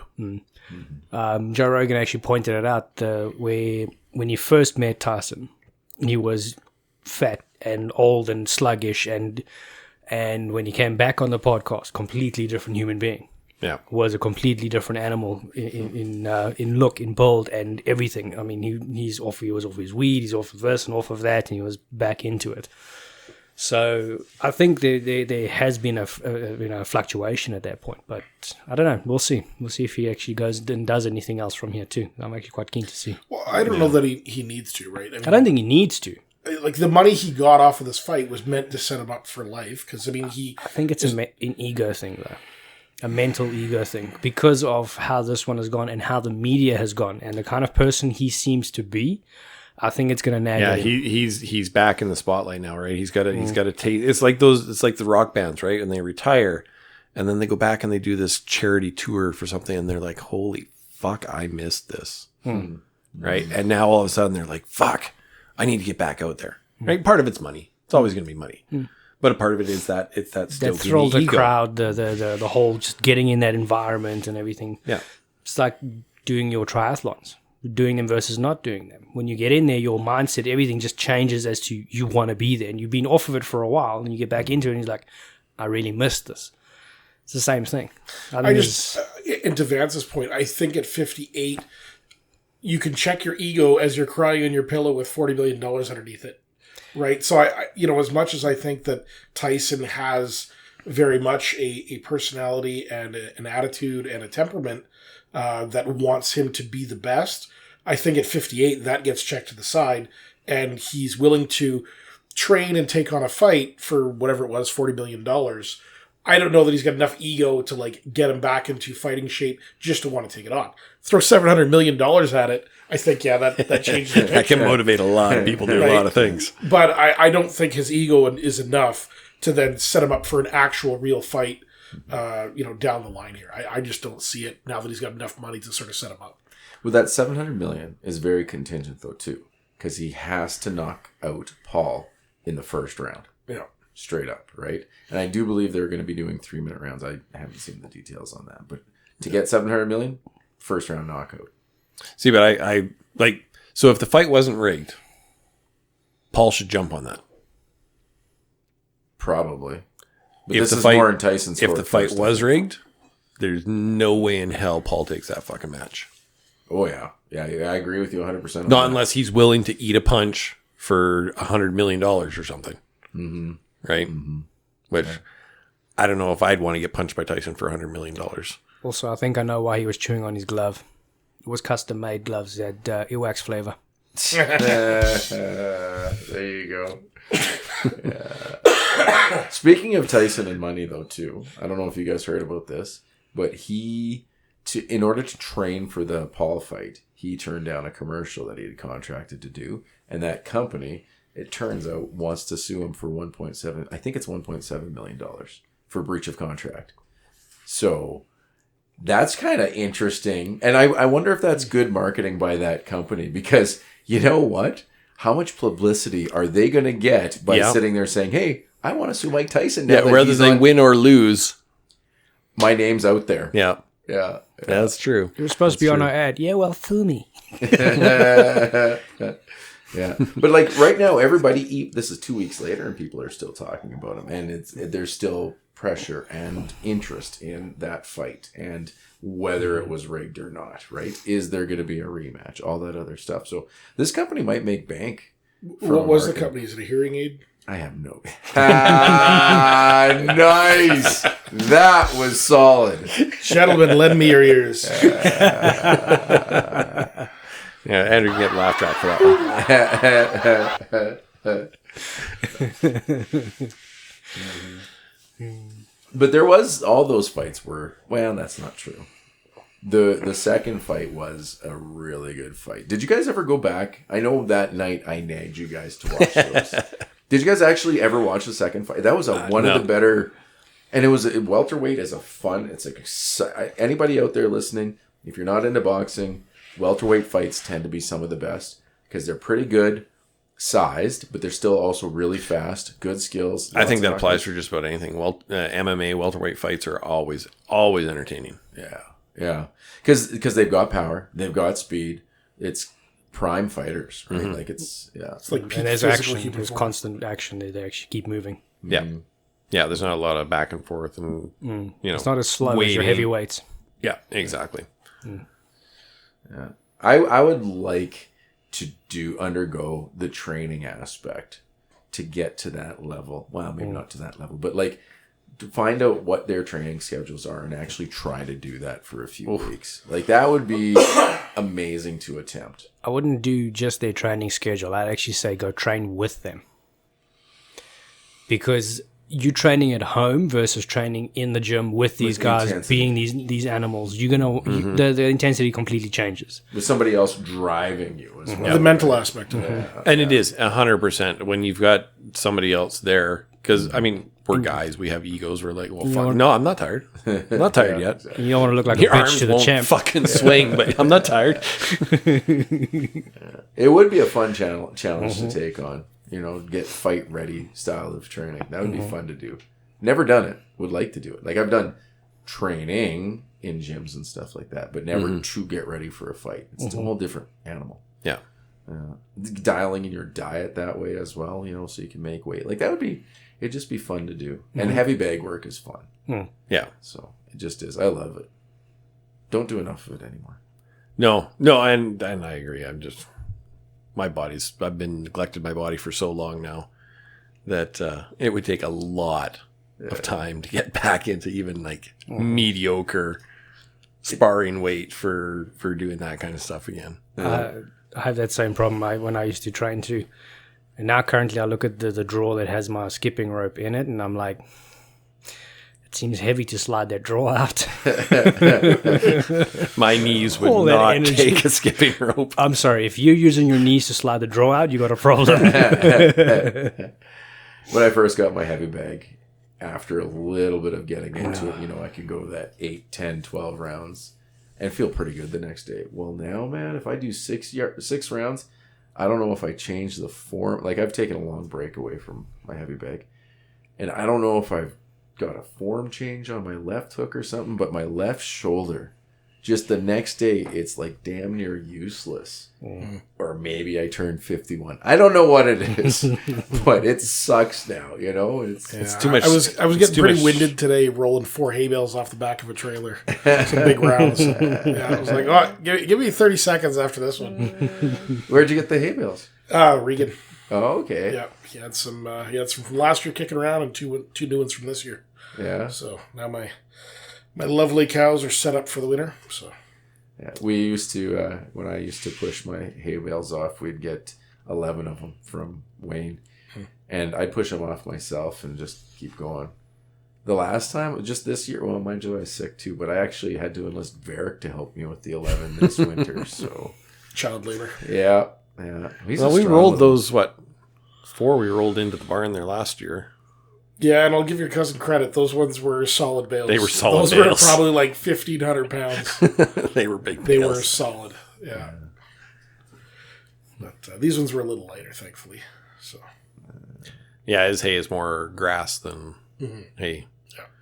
Stevens were all Quality. pretty much pure clover alfalfa. They were.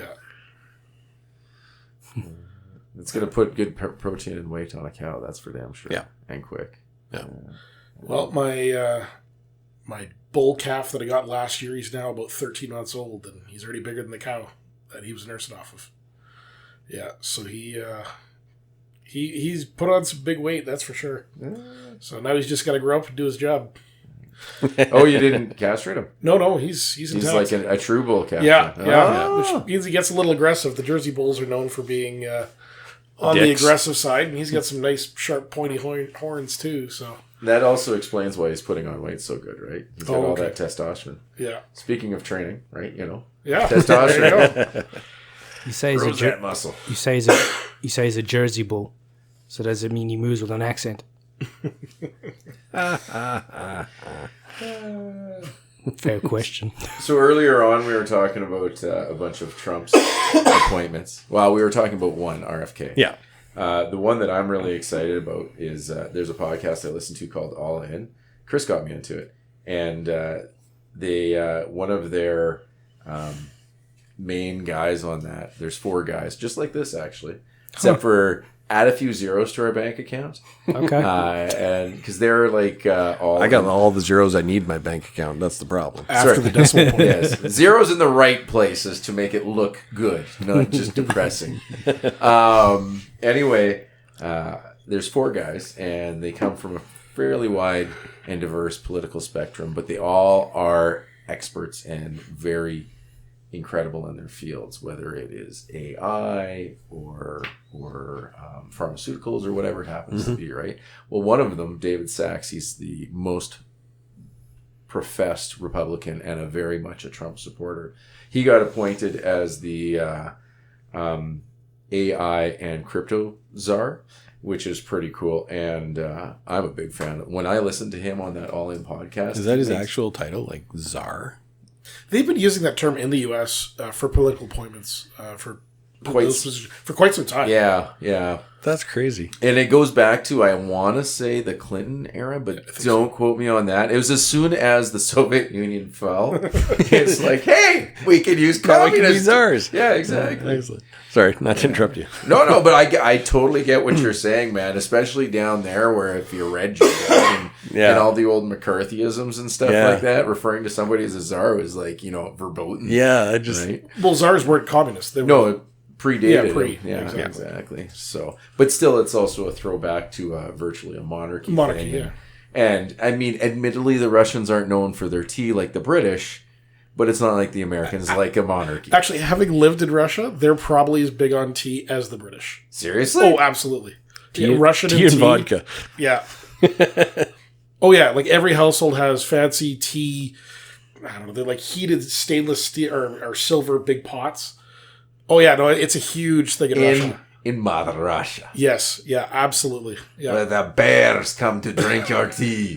I lost my Russian accent. I don't even know why I tried. bears, they put the vodka in the tea. Yes, yes. Wow, I never would have guessed they were a bunch of teetotalers. Well, I mean, the monarchs in Russia were related to the British royal family. Like they all were, of them are inbred at some well, no, but they were, I think, first or second cousins. So, like, when World War I broke out, the British yeah. royal family was debating whether or not we send an envoy to go and rescue the Romanovs. And the right, British royal family was basically like, if we do that, we might get overthrown. And so that's one of the reasons the Romanov family was sort of just left to be, slaughtered by the revolution. Sorry about your luck. Yeah, well, because they were worried about a reprisal back in Yeah. Britain. Yeah. So, I did not know that. Interesting. little Russian history for you. Well, But- tell us more. Well, back in 70. But this David Sachs guy, and this is true basically of almost all of the appointments. These are people who are very open about their agenda. They are very open about the direction that they want to take things, and they're not hiding it. And they are not your traditional politicians. So I honestly think that over the next 2 years, when they have control of the House, the Senate, and the presidency, we are going to see either an amazing turnaround for the United States or the biggest mother effing explosion. Like there's no middle ground here, guys. I will say this. Don't underestimate the temperance of the bureaucratic red tape and the political system of the U.S. The U.S. system was designed so that change moves slowly. All of the checks and balances are there so that you can't have radical transformation.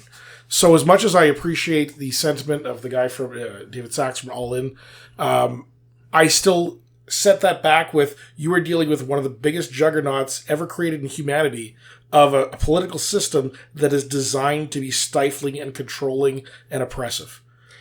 Unless Vivek actually manages to follow through on one of his presidential promises when he was running for president, and that is eliminating half of the bureaucratic force by social security number. If it's an odd number, you're fired. Don't care what your position is. Don't care what your title is. Don't care about your DEI background. You could be the leader. You could be the most recent one hired. You could have the most seniority. It doesn't matter because we're doing it arbitrarily. You can't say that this is a wrongful dismissal. If you're an odd number, you're fired. That'll get rid of 50% of it. And I do think that would move the needle on that bureaucratic pushback. That would be an effective tool. I will concede that point. Because right now the Democrats did win the Senate, correct? Yes. No. The Republicans. Sorry. Yeah. The Republicans control all three. Oh, okay. I thought I saw an article that the last result had put the Democrats in charge of either the House or the Senate. No, because I thought they had a couple to spare too. Like I thought it was 53 to 47 or something like that. I could be wrong. It was a few days ago I saw the So maybe article, it went from 53 down to like 52, but I thought they had, more than a majority. But I haven't followed it since election night, so I could be off on that. Advance is looking it up here. I am. I'm not using Google either, just for the record. Ooh, DuckDuckGo or... I don't know what the name of this one is. Yahoo. 53 to 47. Okay, so I was right. Okay. And that was last updated December 7th at 10:09 p.m. And that's the Senate? Right now. That is the U.S. Senate election results. And what about the House?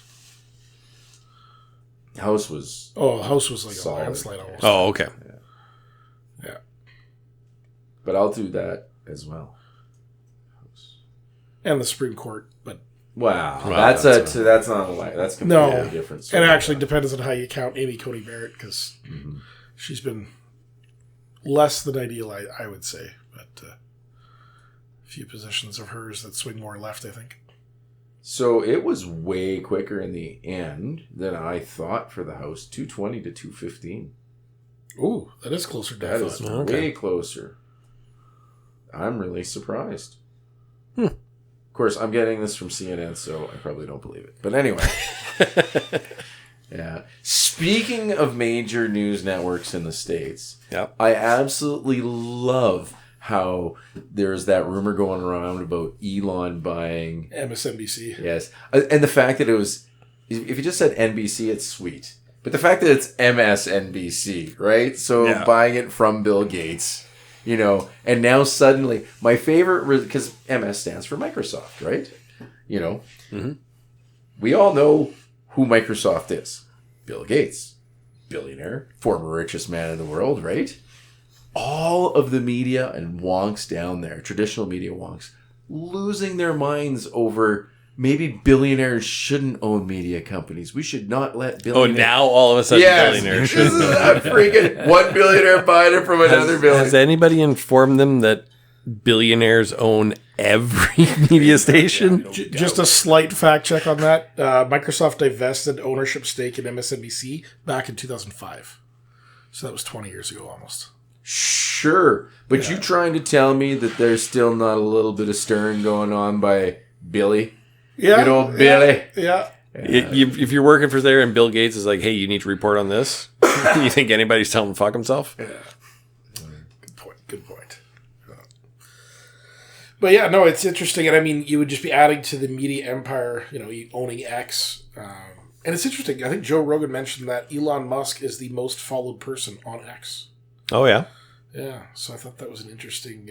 Well, when you first join, you're given the option of following him. Since he bought X, like he's your first person you can follow. Oh, okay. Since he bought X, a whole bunch of people have created new accounts. So they're all automatic. A lot of them probably are Musk fans to some degree. Mm-hmm. So they're all going to automatically I join. figured it was a Tom from MySpace thing where he had to Yeah, no doubt. So do you think that actually flows across all these platforms and all these other companies? So if you buy a Tesla, does that mean you can follow Musk? I think there's stalking laws on that one, Tim. It's probably not. Well, they're following you though. So Yeah. yeah, that's it's surprising. I am a huge Tesla fan. I do have a pre-order for or I guess a reservation number for a Tesla Cybertruck. Not that I can afford one, but I still would be worried about the government or Tesla or somebody taking over Tesla to be able to shut your vehicle off. Mm-hmm. So as much as I love the idea of a super powerful stainless steel, bulletproof truck, just as awesome in so many senses, I'm still hesitant about that underlying fact of it's connected to, the global internet, and they can shut things off if they want to. Mm-hmm. Musk is now in the government, so technically he is the government. They can shut it off. Mm-hmm.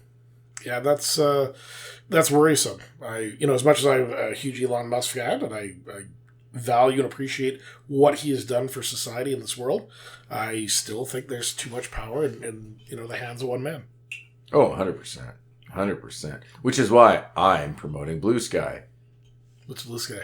You guys haven't heard about that's Blue where Sky? that's I'm where all kidding. the lefties went. Yeah, it's after. new Twitter. Oh, okay. They jumped ship on Twitter and created their own new woke, free. It's okay. Twitter's going to be Whatever. quieter now in a better way. Well, see, it's they sad. left they left Twitter because it was too, or X because it was too toxic. Yeah. It's sad. There is... So not Says only... the most toxic people out there. Not only have we lost the capacity to have rational dialogue with one another if we're on opposing sides, now you're not even allowed to have dialogue. They're building barriers. Like that's... Well, and they're echo chambers. Exactly. That's all it is. It's just reinforcing your own personal cognitive bias. I mean, Jenny would always tell me, like, why do you have all of these left-wing people that you used to know, from high school or from university? Why do you still engage with them on Facebook? It's like, because I like to know what the other side's thinking and doing. Like, I wouldn't have thought that they would be, as crazy or have some radical views that they do unless I could see and engage with them, on a somewhat regular basis. It's been less so now because I think the algorithms they've unfriended me or, just... I've had less engagement with them just because I got no time for those kinds of Children lengthy change online. everything. Yeah, when you don't have time to be arguing for hours online. But I do miss that window into that world of understanding. Okay, what's really going through their thought process, and I mean, it's a scary thought in many cases. But I still like to know what the other side's thinking. 100%. And that's, kind of the whole purpose of our getting together here was to, and granted, yes, we all have very similar points of view I think I'm way more centrist than on most the of you world stage sort of thing. I think we can just rename ourselves as X-Force. X-Force. guys. I think I'm a lot more centrist than you guys, except for maybe on a couple of social policies. But I don't know. I might argue with you on that one. I don't know, man. We'll have a fight over who's the most central. Yeah, basically. Who's the most balanced person here? I'm Flippy Floppy. I have decided to flip-flop on this issue. I like your point. No, wait, I like your point. Look, it's my point. Okay, I like your point. Like, so in terms of economics, for example, I do think that it's important for there to be small businesses and competition and stuff like that. And I think that a lot of where we're at now that's considered right wing is just oligarchical companies that aren't actually competition anymore. And it is that Marxist style of late stage capitalism where it's just profit taking. Oh, yeah. Instead of trying to... Yeah, because you've got, 50 companies that control basically everything. But I'd actually argue that the oligarch system that we've ended up in today is actually more a product of the left than it is the right. And my defense on this is you look at what government regulation, where does that typically stem from? Right? It's typically a tool used by the left. Yeah, it's a barrier to entry. And so these massive corporations, they have political lobbyists on both sides. So don't get me wrong, I'm not trying to defend Republicans on this, but I think for the most part, a lot of it is generated by the left and then it's accepted by the right, where they just, because they've also been politically influenced, they're just not willing to oppose it. But I think if you look at a truly back to the values and the doctrines, if you're more of a right-wing philosophy, I don't think you necessarily agree with large, massive corporations that have strong-armed government. No. I think it's fundamentally opposed to the values on the right. I couldn't agree with you more on that. But where I was going was, so I do agree with having those small, lower levels of regulation on business, right? Just as long as you're safe and not harmful and blah, blah, blah. But at the same time, certain industries, say power generation, should not be in the hands of a company trying to maximize profits. Yeah. It should be about provision of services, because now we're talking about, we're Canadians and we're in winter, right? Mm-hmm. An ice storm screws up your electrical grid. How many people are going to die, right? So it's bigger than that. And also, I think that so long as there is cost minimize, intelligent use of cost built into the system that the government sets up for those large-scale utility companies and whatnot, it's going to get you a cheaper service because you're eliminating the profit. So long as they are told to act like a competitive industry, right? Mm-hmm. If that makes sense. Yeah. Because you take a look at Sask Power versus go right across the border into Alberta, and we're always cheaper, right? You know? Sometimes I think it comes down to how you've set up the playing field and the regulations. So, I mean, if you have incentives, for example, or disincentives, so that if you fail to uphold your power standards to your ratepayers, well, then maybe it should be really easy access to be able to sue the power companies, right? So if you have a properly framed structure of how these private enterprises can then compete, if they're not being protected by the judicial system, which is vastly favored for large corporations because they have the money to pay for big lawyers, well, if you tip that balance towards the individual or the ratepayer, then maybe you can still have a competition type model that negates some of these larger aspects of why you might not. So, being able to access electricity. So to me, it depends on how you set up the playing field. Yeah. Well, and in Canada, because of our judicial system, so you brought up suing, right? Because we've got a loser pays system that is very, and it's really hard to use the courts to discipline a company or a corporation, right? Like a government, a crown corp. Like it's very, very hard. It's a David to Goliath times 1,000. 100%. Like unlike in the States where it's so easy and who cares if I lose? It doesn't matter. It's not costing me anything. Hopefully I get some money out of this, right? Completely different concept.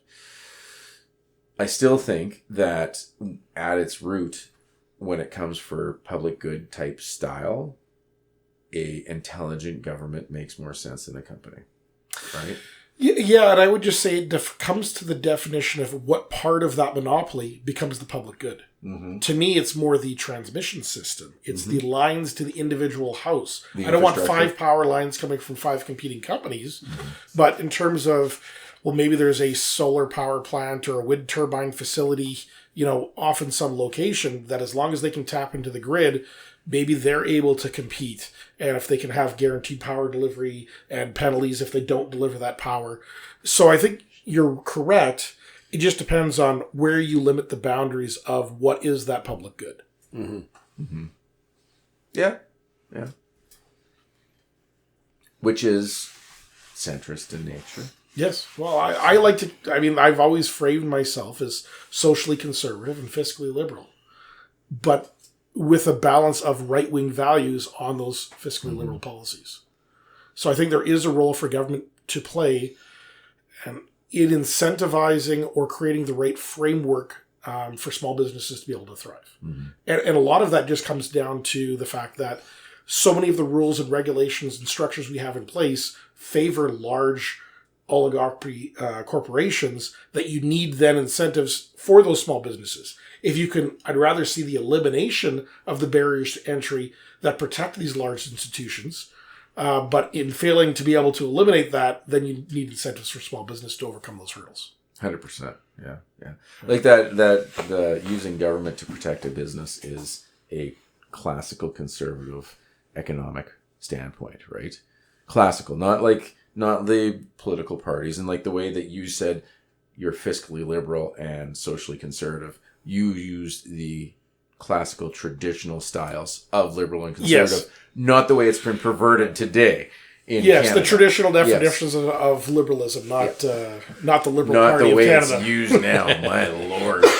Or anywhere. Like, the word has been perverted, honestly, which is unfortunate, right? So, it's been turned into that, what do you want to say, the progressive morals that you have to 100% accept anything without question, or else you are a hater, you are a fascist, all that other stuff. That's the tribalism of it. Yeah, it's unfortunate the way they've perverted what it meant to be, and it was easier and clearer to think in those terms than the way and maybe that's why they've perverted it. So it's not easy and clear to think, right? Well, it's Orwellian, right? You attack the language. If you can change the meaning of words and their underlying definition, I mean, that has been in the left's playbook for quite some time, and they've been using it very effectively. Well, look at how you've redefined fascism. Yeah, exactly. Look at how you redefine a woman. Yeah. I truly think that the news... So have you guys ever heard or ever read George Orwell's 1984? Mm-hmm. Amazing book. I've read it quite a few times. Love it. Terrifying. But the best thing, and the thing I think that needs to be taught multiple times throughout the school, high school years to kids, is the newspeak. There's a section on there, doublespeak, that actually reviews what they were doing, why they were doing it. It's like a history perspective that he did, and I really think that needs to be taught at schools, just so that people can It's a wonderful way to learn how to critically think. See, but if you were going to do that, you'd want to be encouraging people to critically think. And our schools do not do that now. The problem is George Orwell was supposed to be writing that as a warning, not as a playbook on how to do it. Yeah, no doubt. So next time on our political hour, we'll have Vance and Andrew discussing. They're going to break down the differences between trans and vegan. Who eats what? Who eats who?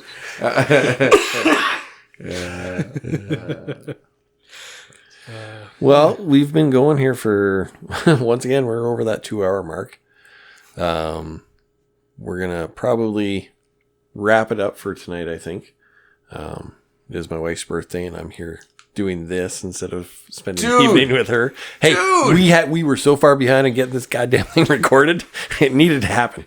Oh, Jay. To be fair, she spent my birthday at a trade show. Fair enough. Okay, there you go. 2 wrongs don't make a right. We should all go carol her and sing happy birthday.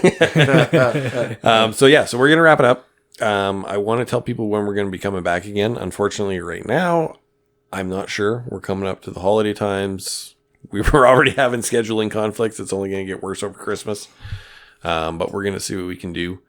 And hopefully we can get something together, even if it's just a little short one. Yeah, we'll find a way to unwrap our presents. Yeah. And then coming in the new year, we're all going to sit down and we're going to have a plan made out to try and get this more consistent releases for everybody that's listening.